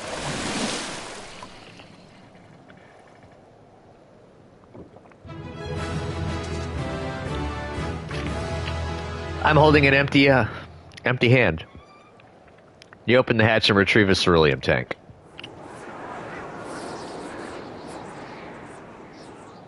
And I'm cold. However, your grand discovery comes at great personal cost, as you become acutely aware of the freezing cold and a rancid odor emanating from every ilm of your body. Julius will doubtless feel compared to pinch his nose shut when you deliver to him your prize.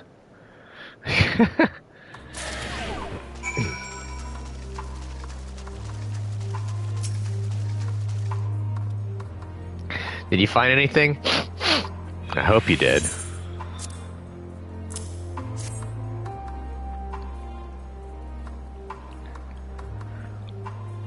That's it.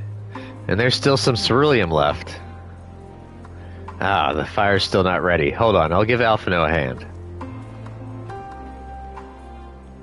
Julius started to turn around.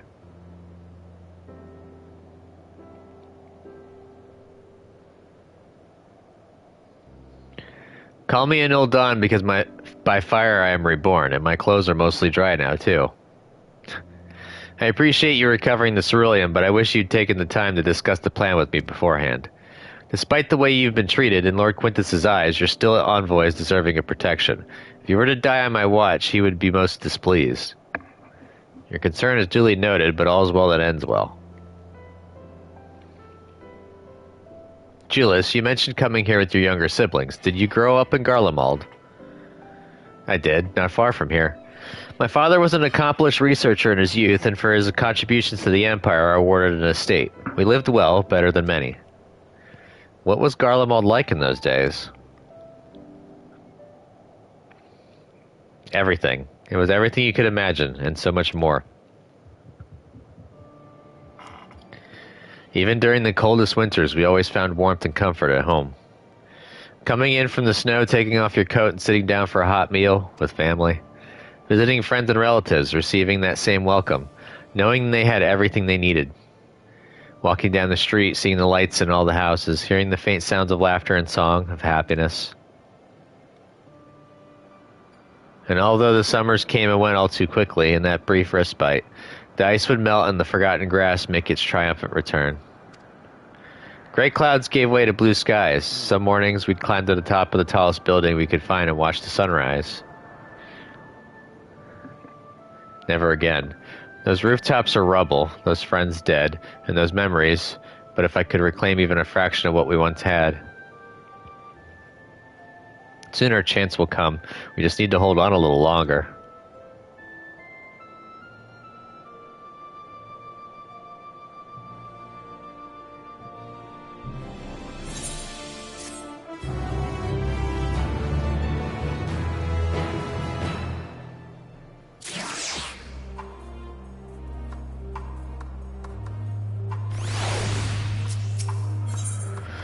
No good deed. Alright, now that you've recovered from your escapades in the pond, there's another location I'd like to search, just outside the park.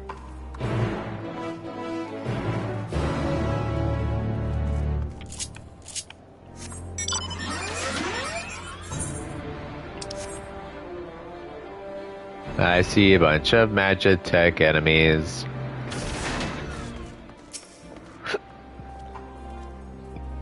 As you can see, this place is littered with the remnants of various types of war machina. While my comrades and I have already recovered the tanks from the less damaged units, those that took a more severe beating are harder to scavenge. We decided to save those for another time, that time being now. Rather than prise them apart piece by piece, it would be quicker to remove the outer casing using compact explosives. With luck, we'll gain access to the tanks without rupturing them. So the force generated by these devices is relatively weak. I would advise you stand well clear to avoid being hit by any shrapnel. Before even bothering, though, you should check the Machina's ceruleum gauge to see if there's any left. It should still provide an accurate reading even when the unit itself is inactive. If the gauge is broken, I'll let you decide whether to use an explosive or not. Should you need more, come to me. You gave us explosives?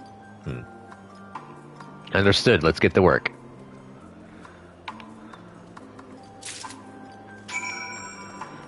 It's foodie time. According to the ceruleum gauge, the unit's fuel tank is empty. Nope.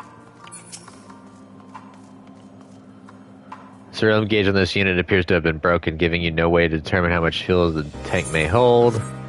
We'll do it. After successfully removing the war machina's outer casing and retrieving the ceruleum tank, you find it to be completely empty. Well, Bollocks.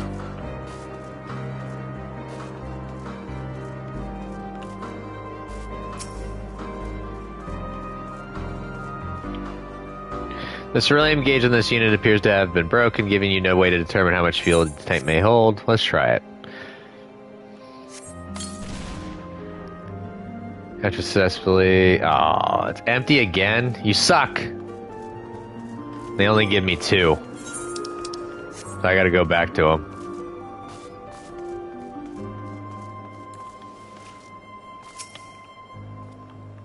Need some more here. I have a fair amount of explosives to spare today, but tomorrow is another story. We can't afford to waste them on units with nothing to offer, so be sure to check the gauge first. Of course, if the gauge is damaged, it's up to you to make the call. Yeah, I did that twice and fragged up both times.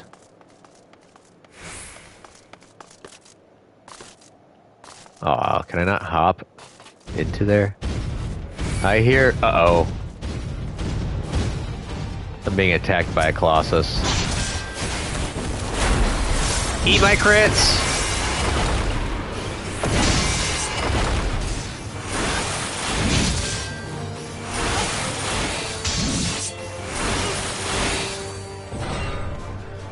Ba-boom! I think some of these husk of buildings would have some stuff too. According to the ceruleum gauge, this unit's fuel tank is empty. Ceruleum gauge on this unit appears to have been broken. 3rd time's a charm. You retrieve the war machina ceruleum tank to find it is still half full, or half empty, depending on one's perspective. Either way, Julius will surely be pleased by your discovery. Yay. Oh, that's all I needed? So I have a spare bomb.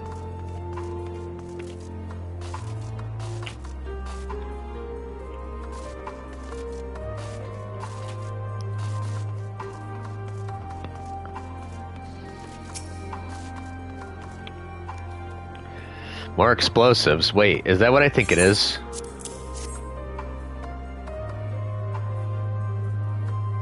You've done it again. Surely luck is on your side. With this, we should be able to refuel quite a few of our heaters. It's time we headed back. Wait here while I go and see how Alice and Alphino are faring.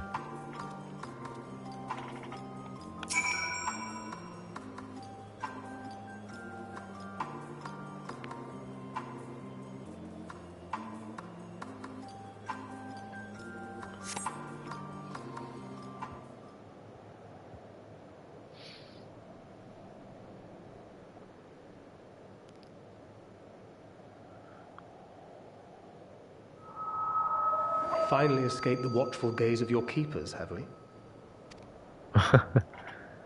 Don't react. You'll only draw attention to yourself. Just carry on as you are and listen. After you left with the Garlean lad, Lucia bade a few of us scouts follow you at a discreet distance. We observed you had been led into the station, but decided against venturing inside. Smart move. When you emerged sometime later, and we saw that the twins were sporting Magitech collars, it was clear what had taken place. Now, as quietly as you can, tell me everything.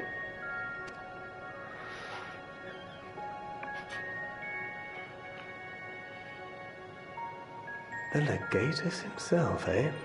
Now there's a surprise.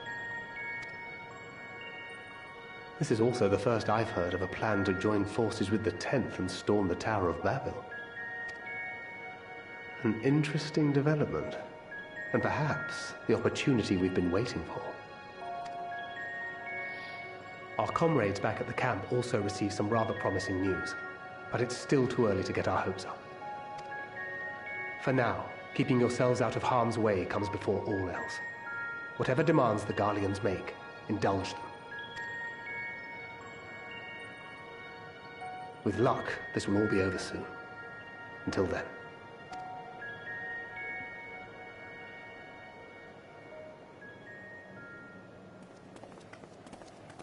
They had not gone far.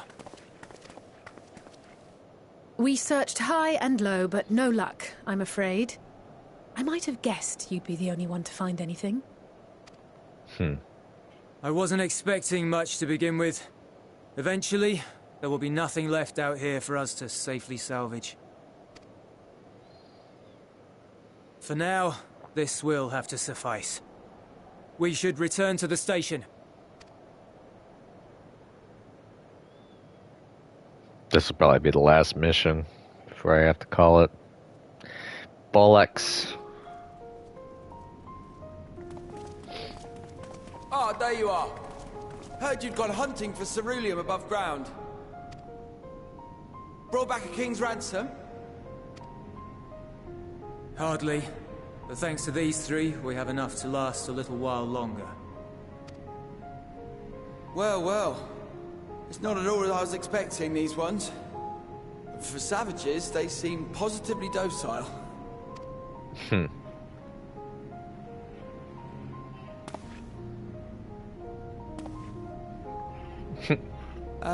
It's a poor attempt at humor.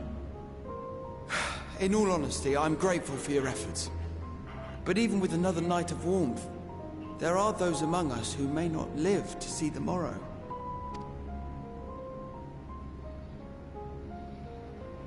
I trust your expedition was fruitful.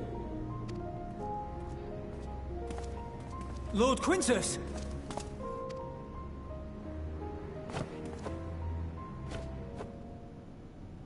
Use what you procured to refuel the armor.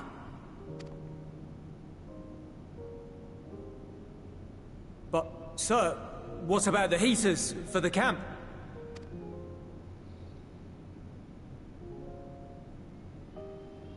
The time for action is upon us.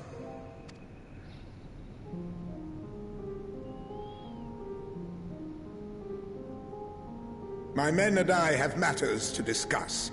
In the meantime, you are to wait here. Do not forget, you are being watched. Not a fan of Quintus too much. Julius is alright.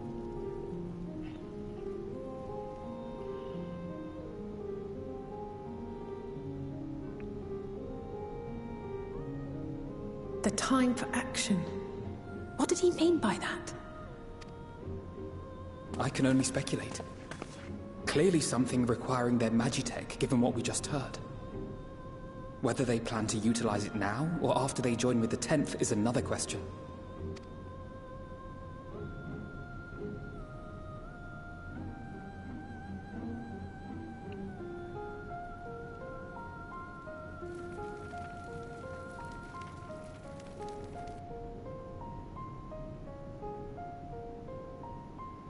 Will they ever escape this cold? Return to and reclaim the idyllic spaces of which Eula spoke?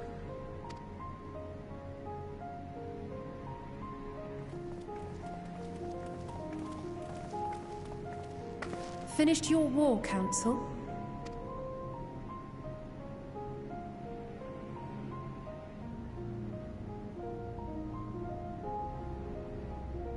Alphino and Alize are to stay here as our prisoners.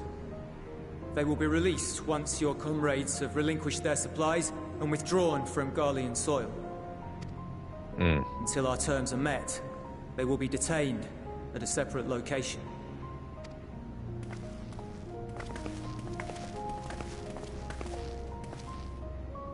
After everything we've said and done, this is how you treat us. Our allies have but limited supplies. They may stave off cold and starvation for a short while, but what then?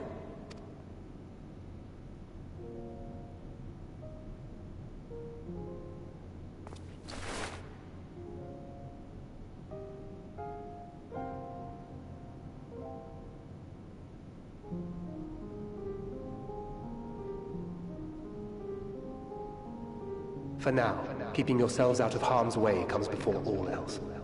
Whatever demands the Garleans make, indulge them. Do as he says, everything will be alright, have faith. We'll do that one.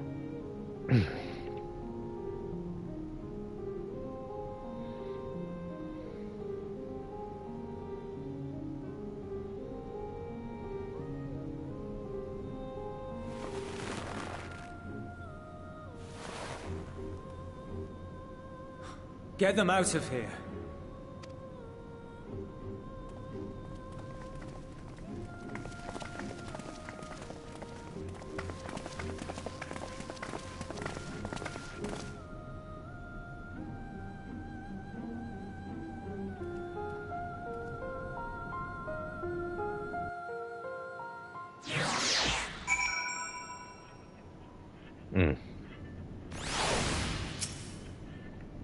Alphino and Alice will be fine, providing they do not resist.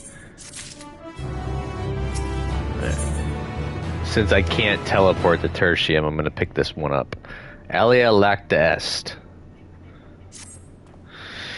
You will accompany me back to your camp, where I will meet with your leader and present Lord Quintus's demands. Before we depart, however, there is something I would ask of you. Assuming your contingent complies, the supplies they surrender will need to be transported here.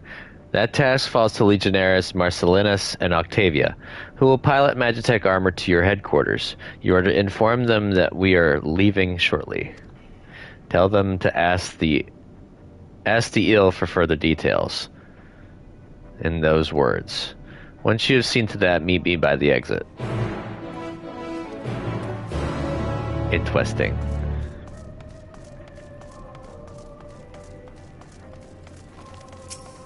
Oh, Senor Pop Sutures?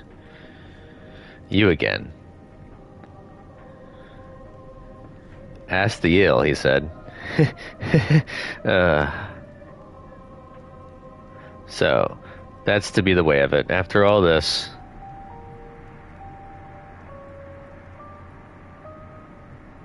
How ironic that you should be the one to deliver the news. If those are my orders, then so be it, for the glory of Garlemald.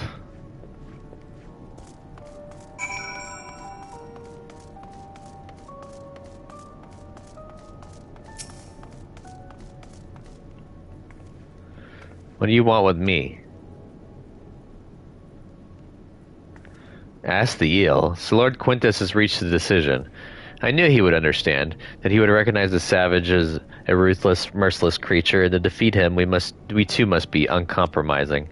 I am ready. In the name of Emperor Varus, for the glory of Garlemald, I will fulfill my duty.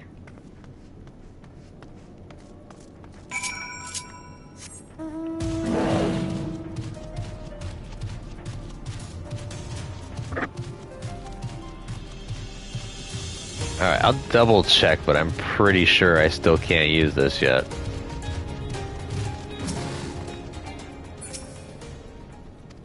Yeah, it's not responding still.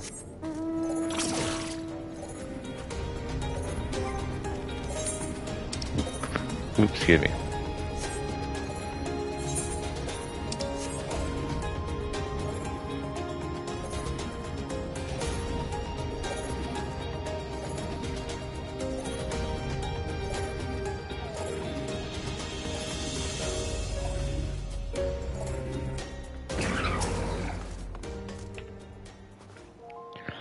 Have you done as instructed? Their duties involve more than the transportation of supplies, don't they? What do you mean by ask the ill? I am not at liberty to divulge that. What I can say is this. You have no cause for concern if our demands are met. You and I are in this together now. Like it or not, we have to cooperate. There is one other matter, a place I'd like to visit on the way to your camp. It's a short walk from here. Follow me. Is that where your family used to be? Your family home?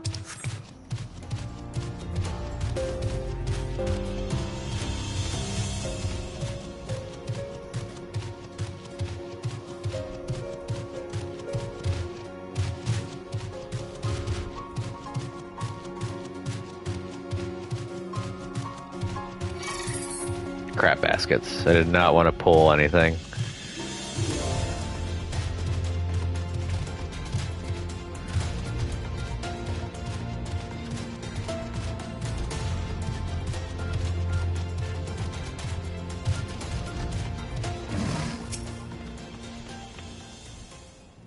Julius lingers by the ruins, reluctant to leave and reluctant to stay, unable to move on. I think this is where his family used to live.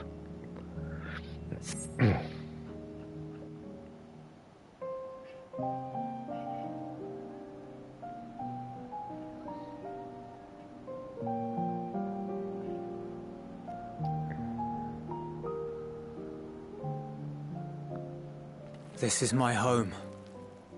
Our home. Yep.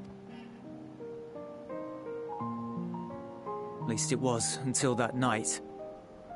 I was with Lord Quintus when the capital fell, and thus spared.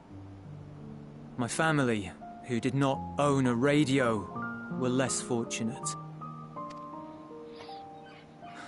When dawn came, I made my way here. My parents, my little brother and sister, they were still inside. But they weren't themselves, and they tried to. And I had to. So this is the reason why he doesn't want to believe in a cure. I'd promised to take them away from the capital that very morning, to somewhere safe, to hide until the fighting stopped. I promised.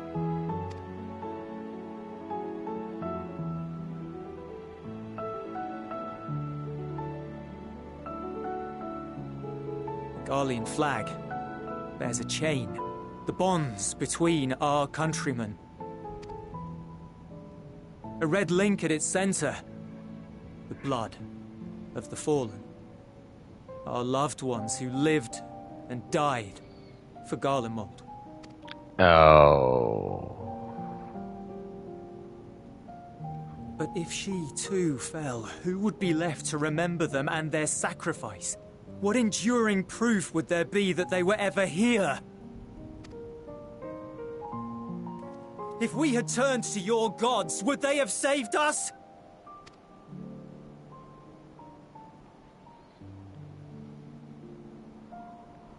I'm sorry, forget I spoke. We should go.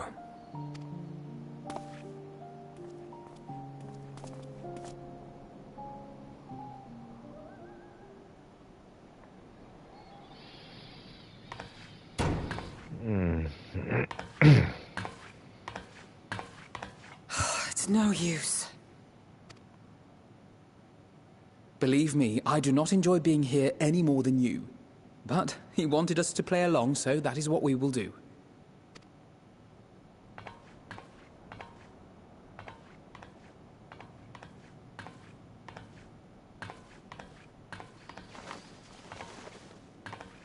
At least they have warm clothing.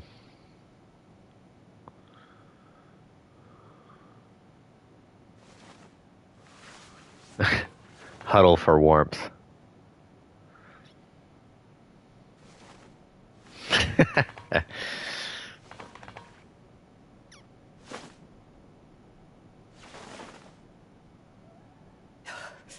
It's so cold. Painfully so. Unbearably. Put your hoods on. I've been thinking about what Quintus said. About why no one would accept Garlean rule. Irreconcilable differences. When coexistence isn't an option, only conquest remains. Varys at Gimlet said much the same. Only by uniting the world beneath a single standard would we rid ourselves of the Ascians. United as one people. One race cleansed of imperfections. A cold and unforgiving vision. And when we fail to live up to their standards, what place is there for us in their world?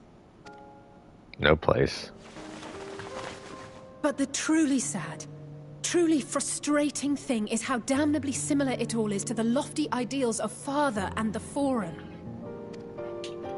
Non-intervention. Always non-intervention. Protect our knowledge and our people, and to hells with the rest of you. And yet, I can see how it happened.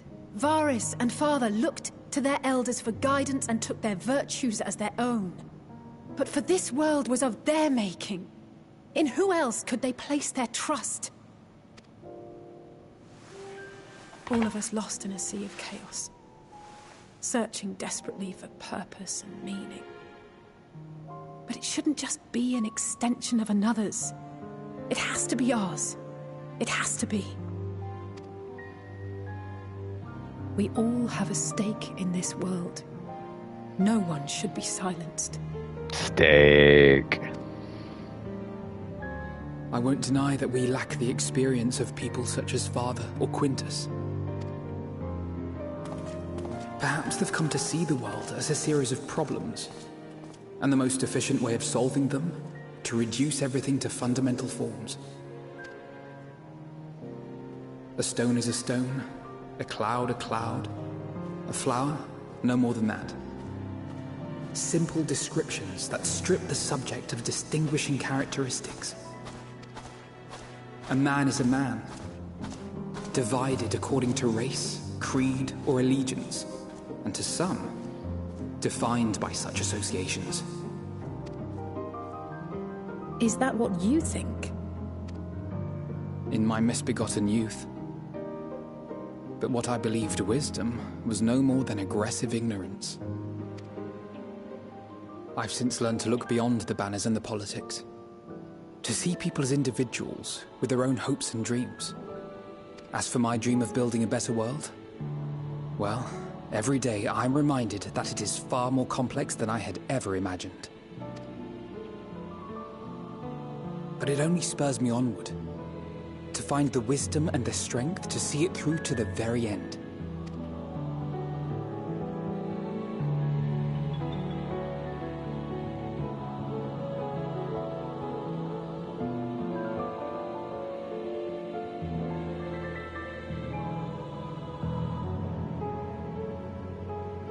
All of our supplies and an immediate withdrawal.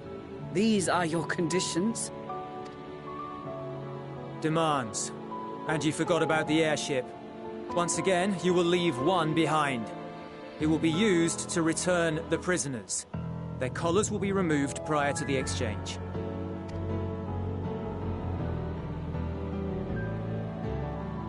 So in the end, not even Father's expertly worded rhetoric could deter you from your chosen course. Huh? Not that I thought for a moment that it would. I've no love for violence, of course, but ours is a cause worth fighting for.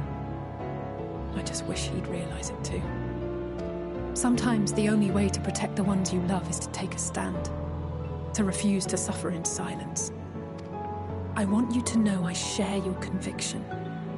Whether it be on the battlefield or in the debating chamber, I won't back down. I guess what I'm saying is...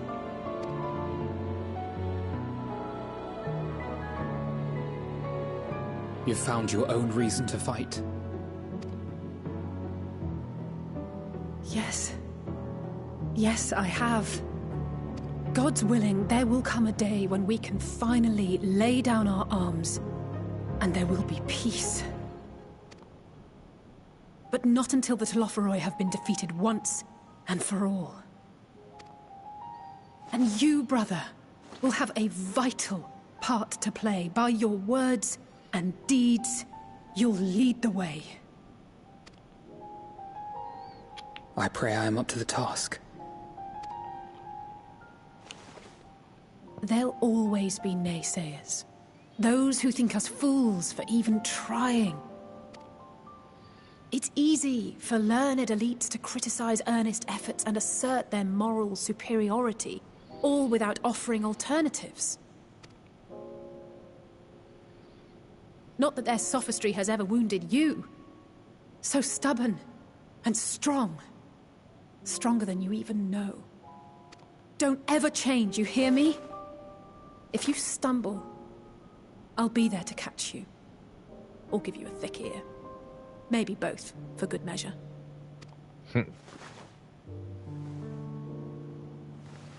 Thank you, Alice.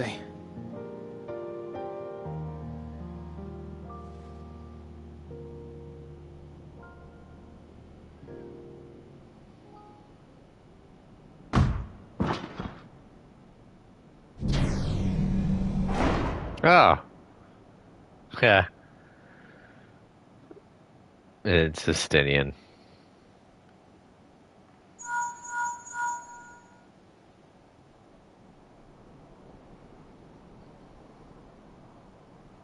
The scouts have secured Alizé and Alphino. Their collars were removed without complication as well.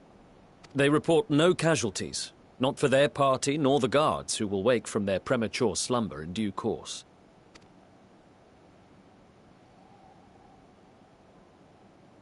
It would appear the situation has changed. I propose new terms. We have information that will be of great interest to Lord Quintus, and I wish to speak with him in person.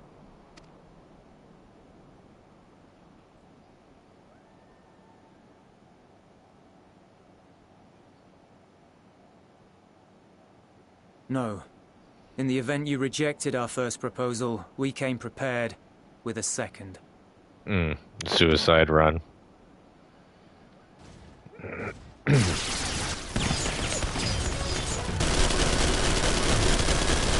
Ambush!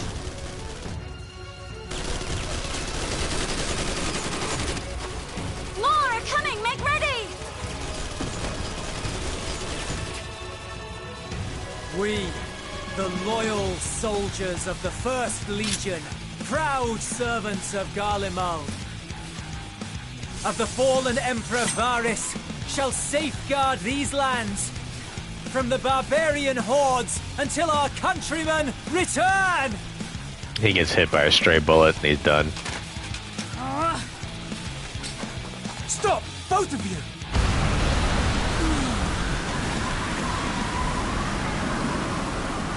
Nice.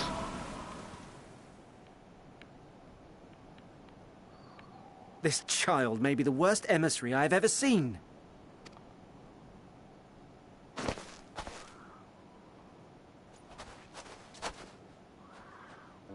We received an urgent communication from the Grand Company of Eorzea. Envoys from the Imperial Army, led by members of the 10th Legion, came to Alamigo and requested an audience. They explained that their efforts to coordinate the reclamation of the capital with the aid of the 4th, 5th, 8th and 12th had ended in failure. Communication between most legions has broken down entirely.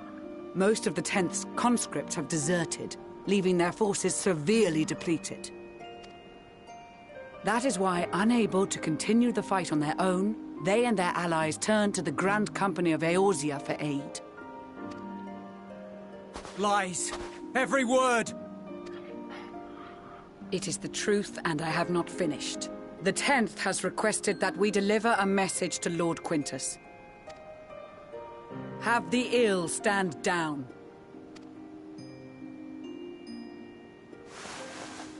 You have been listening, my lord?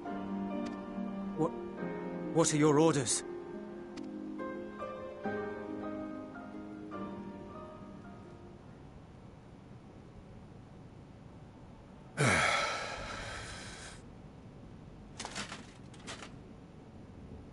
Inform her that we will honor the 10th's decision.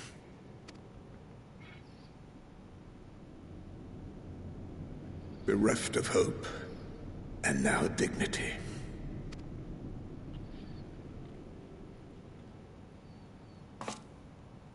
I release you from your duty. All of you.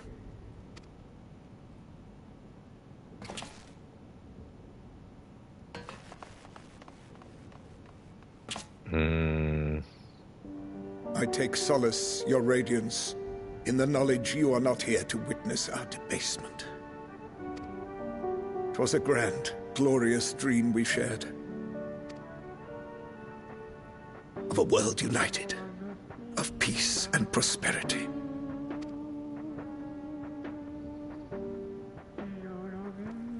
We are ghosts, you and I, memories of days gone by. Bonds forged in blood that I will not see tarnished.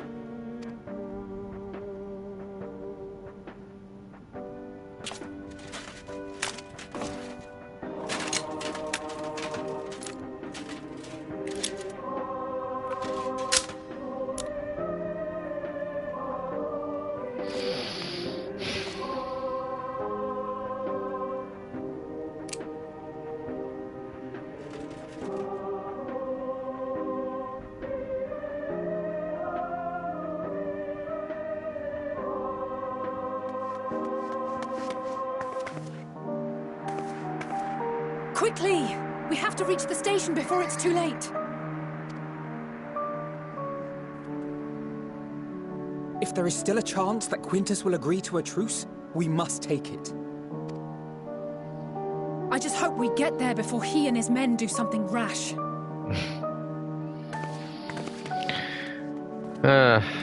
Convenient. Or inconvenient in this point.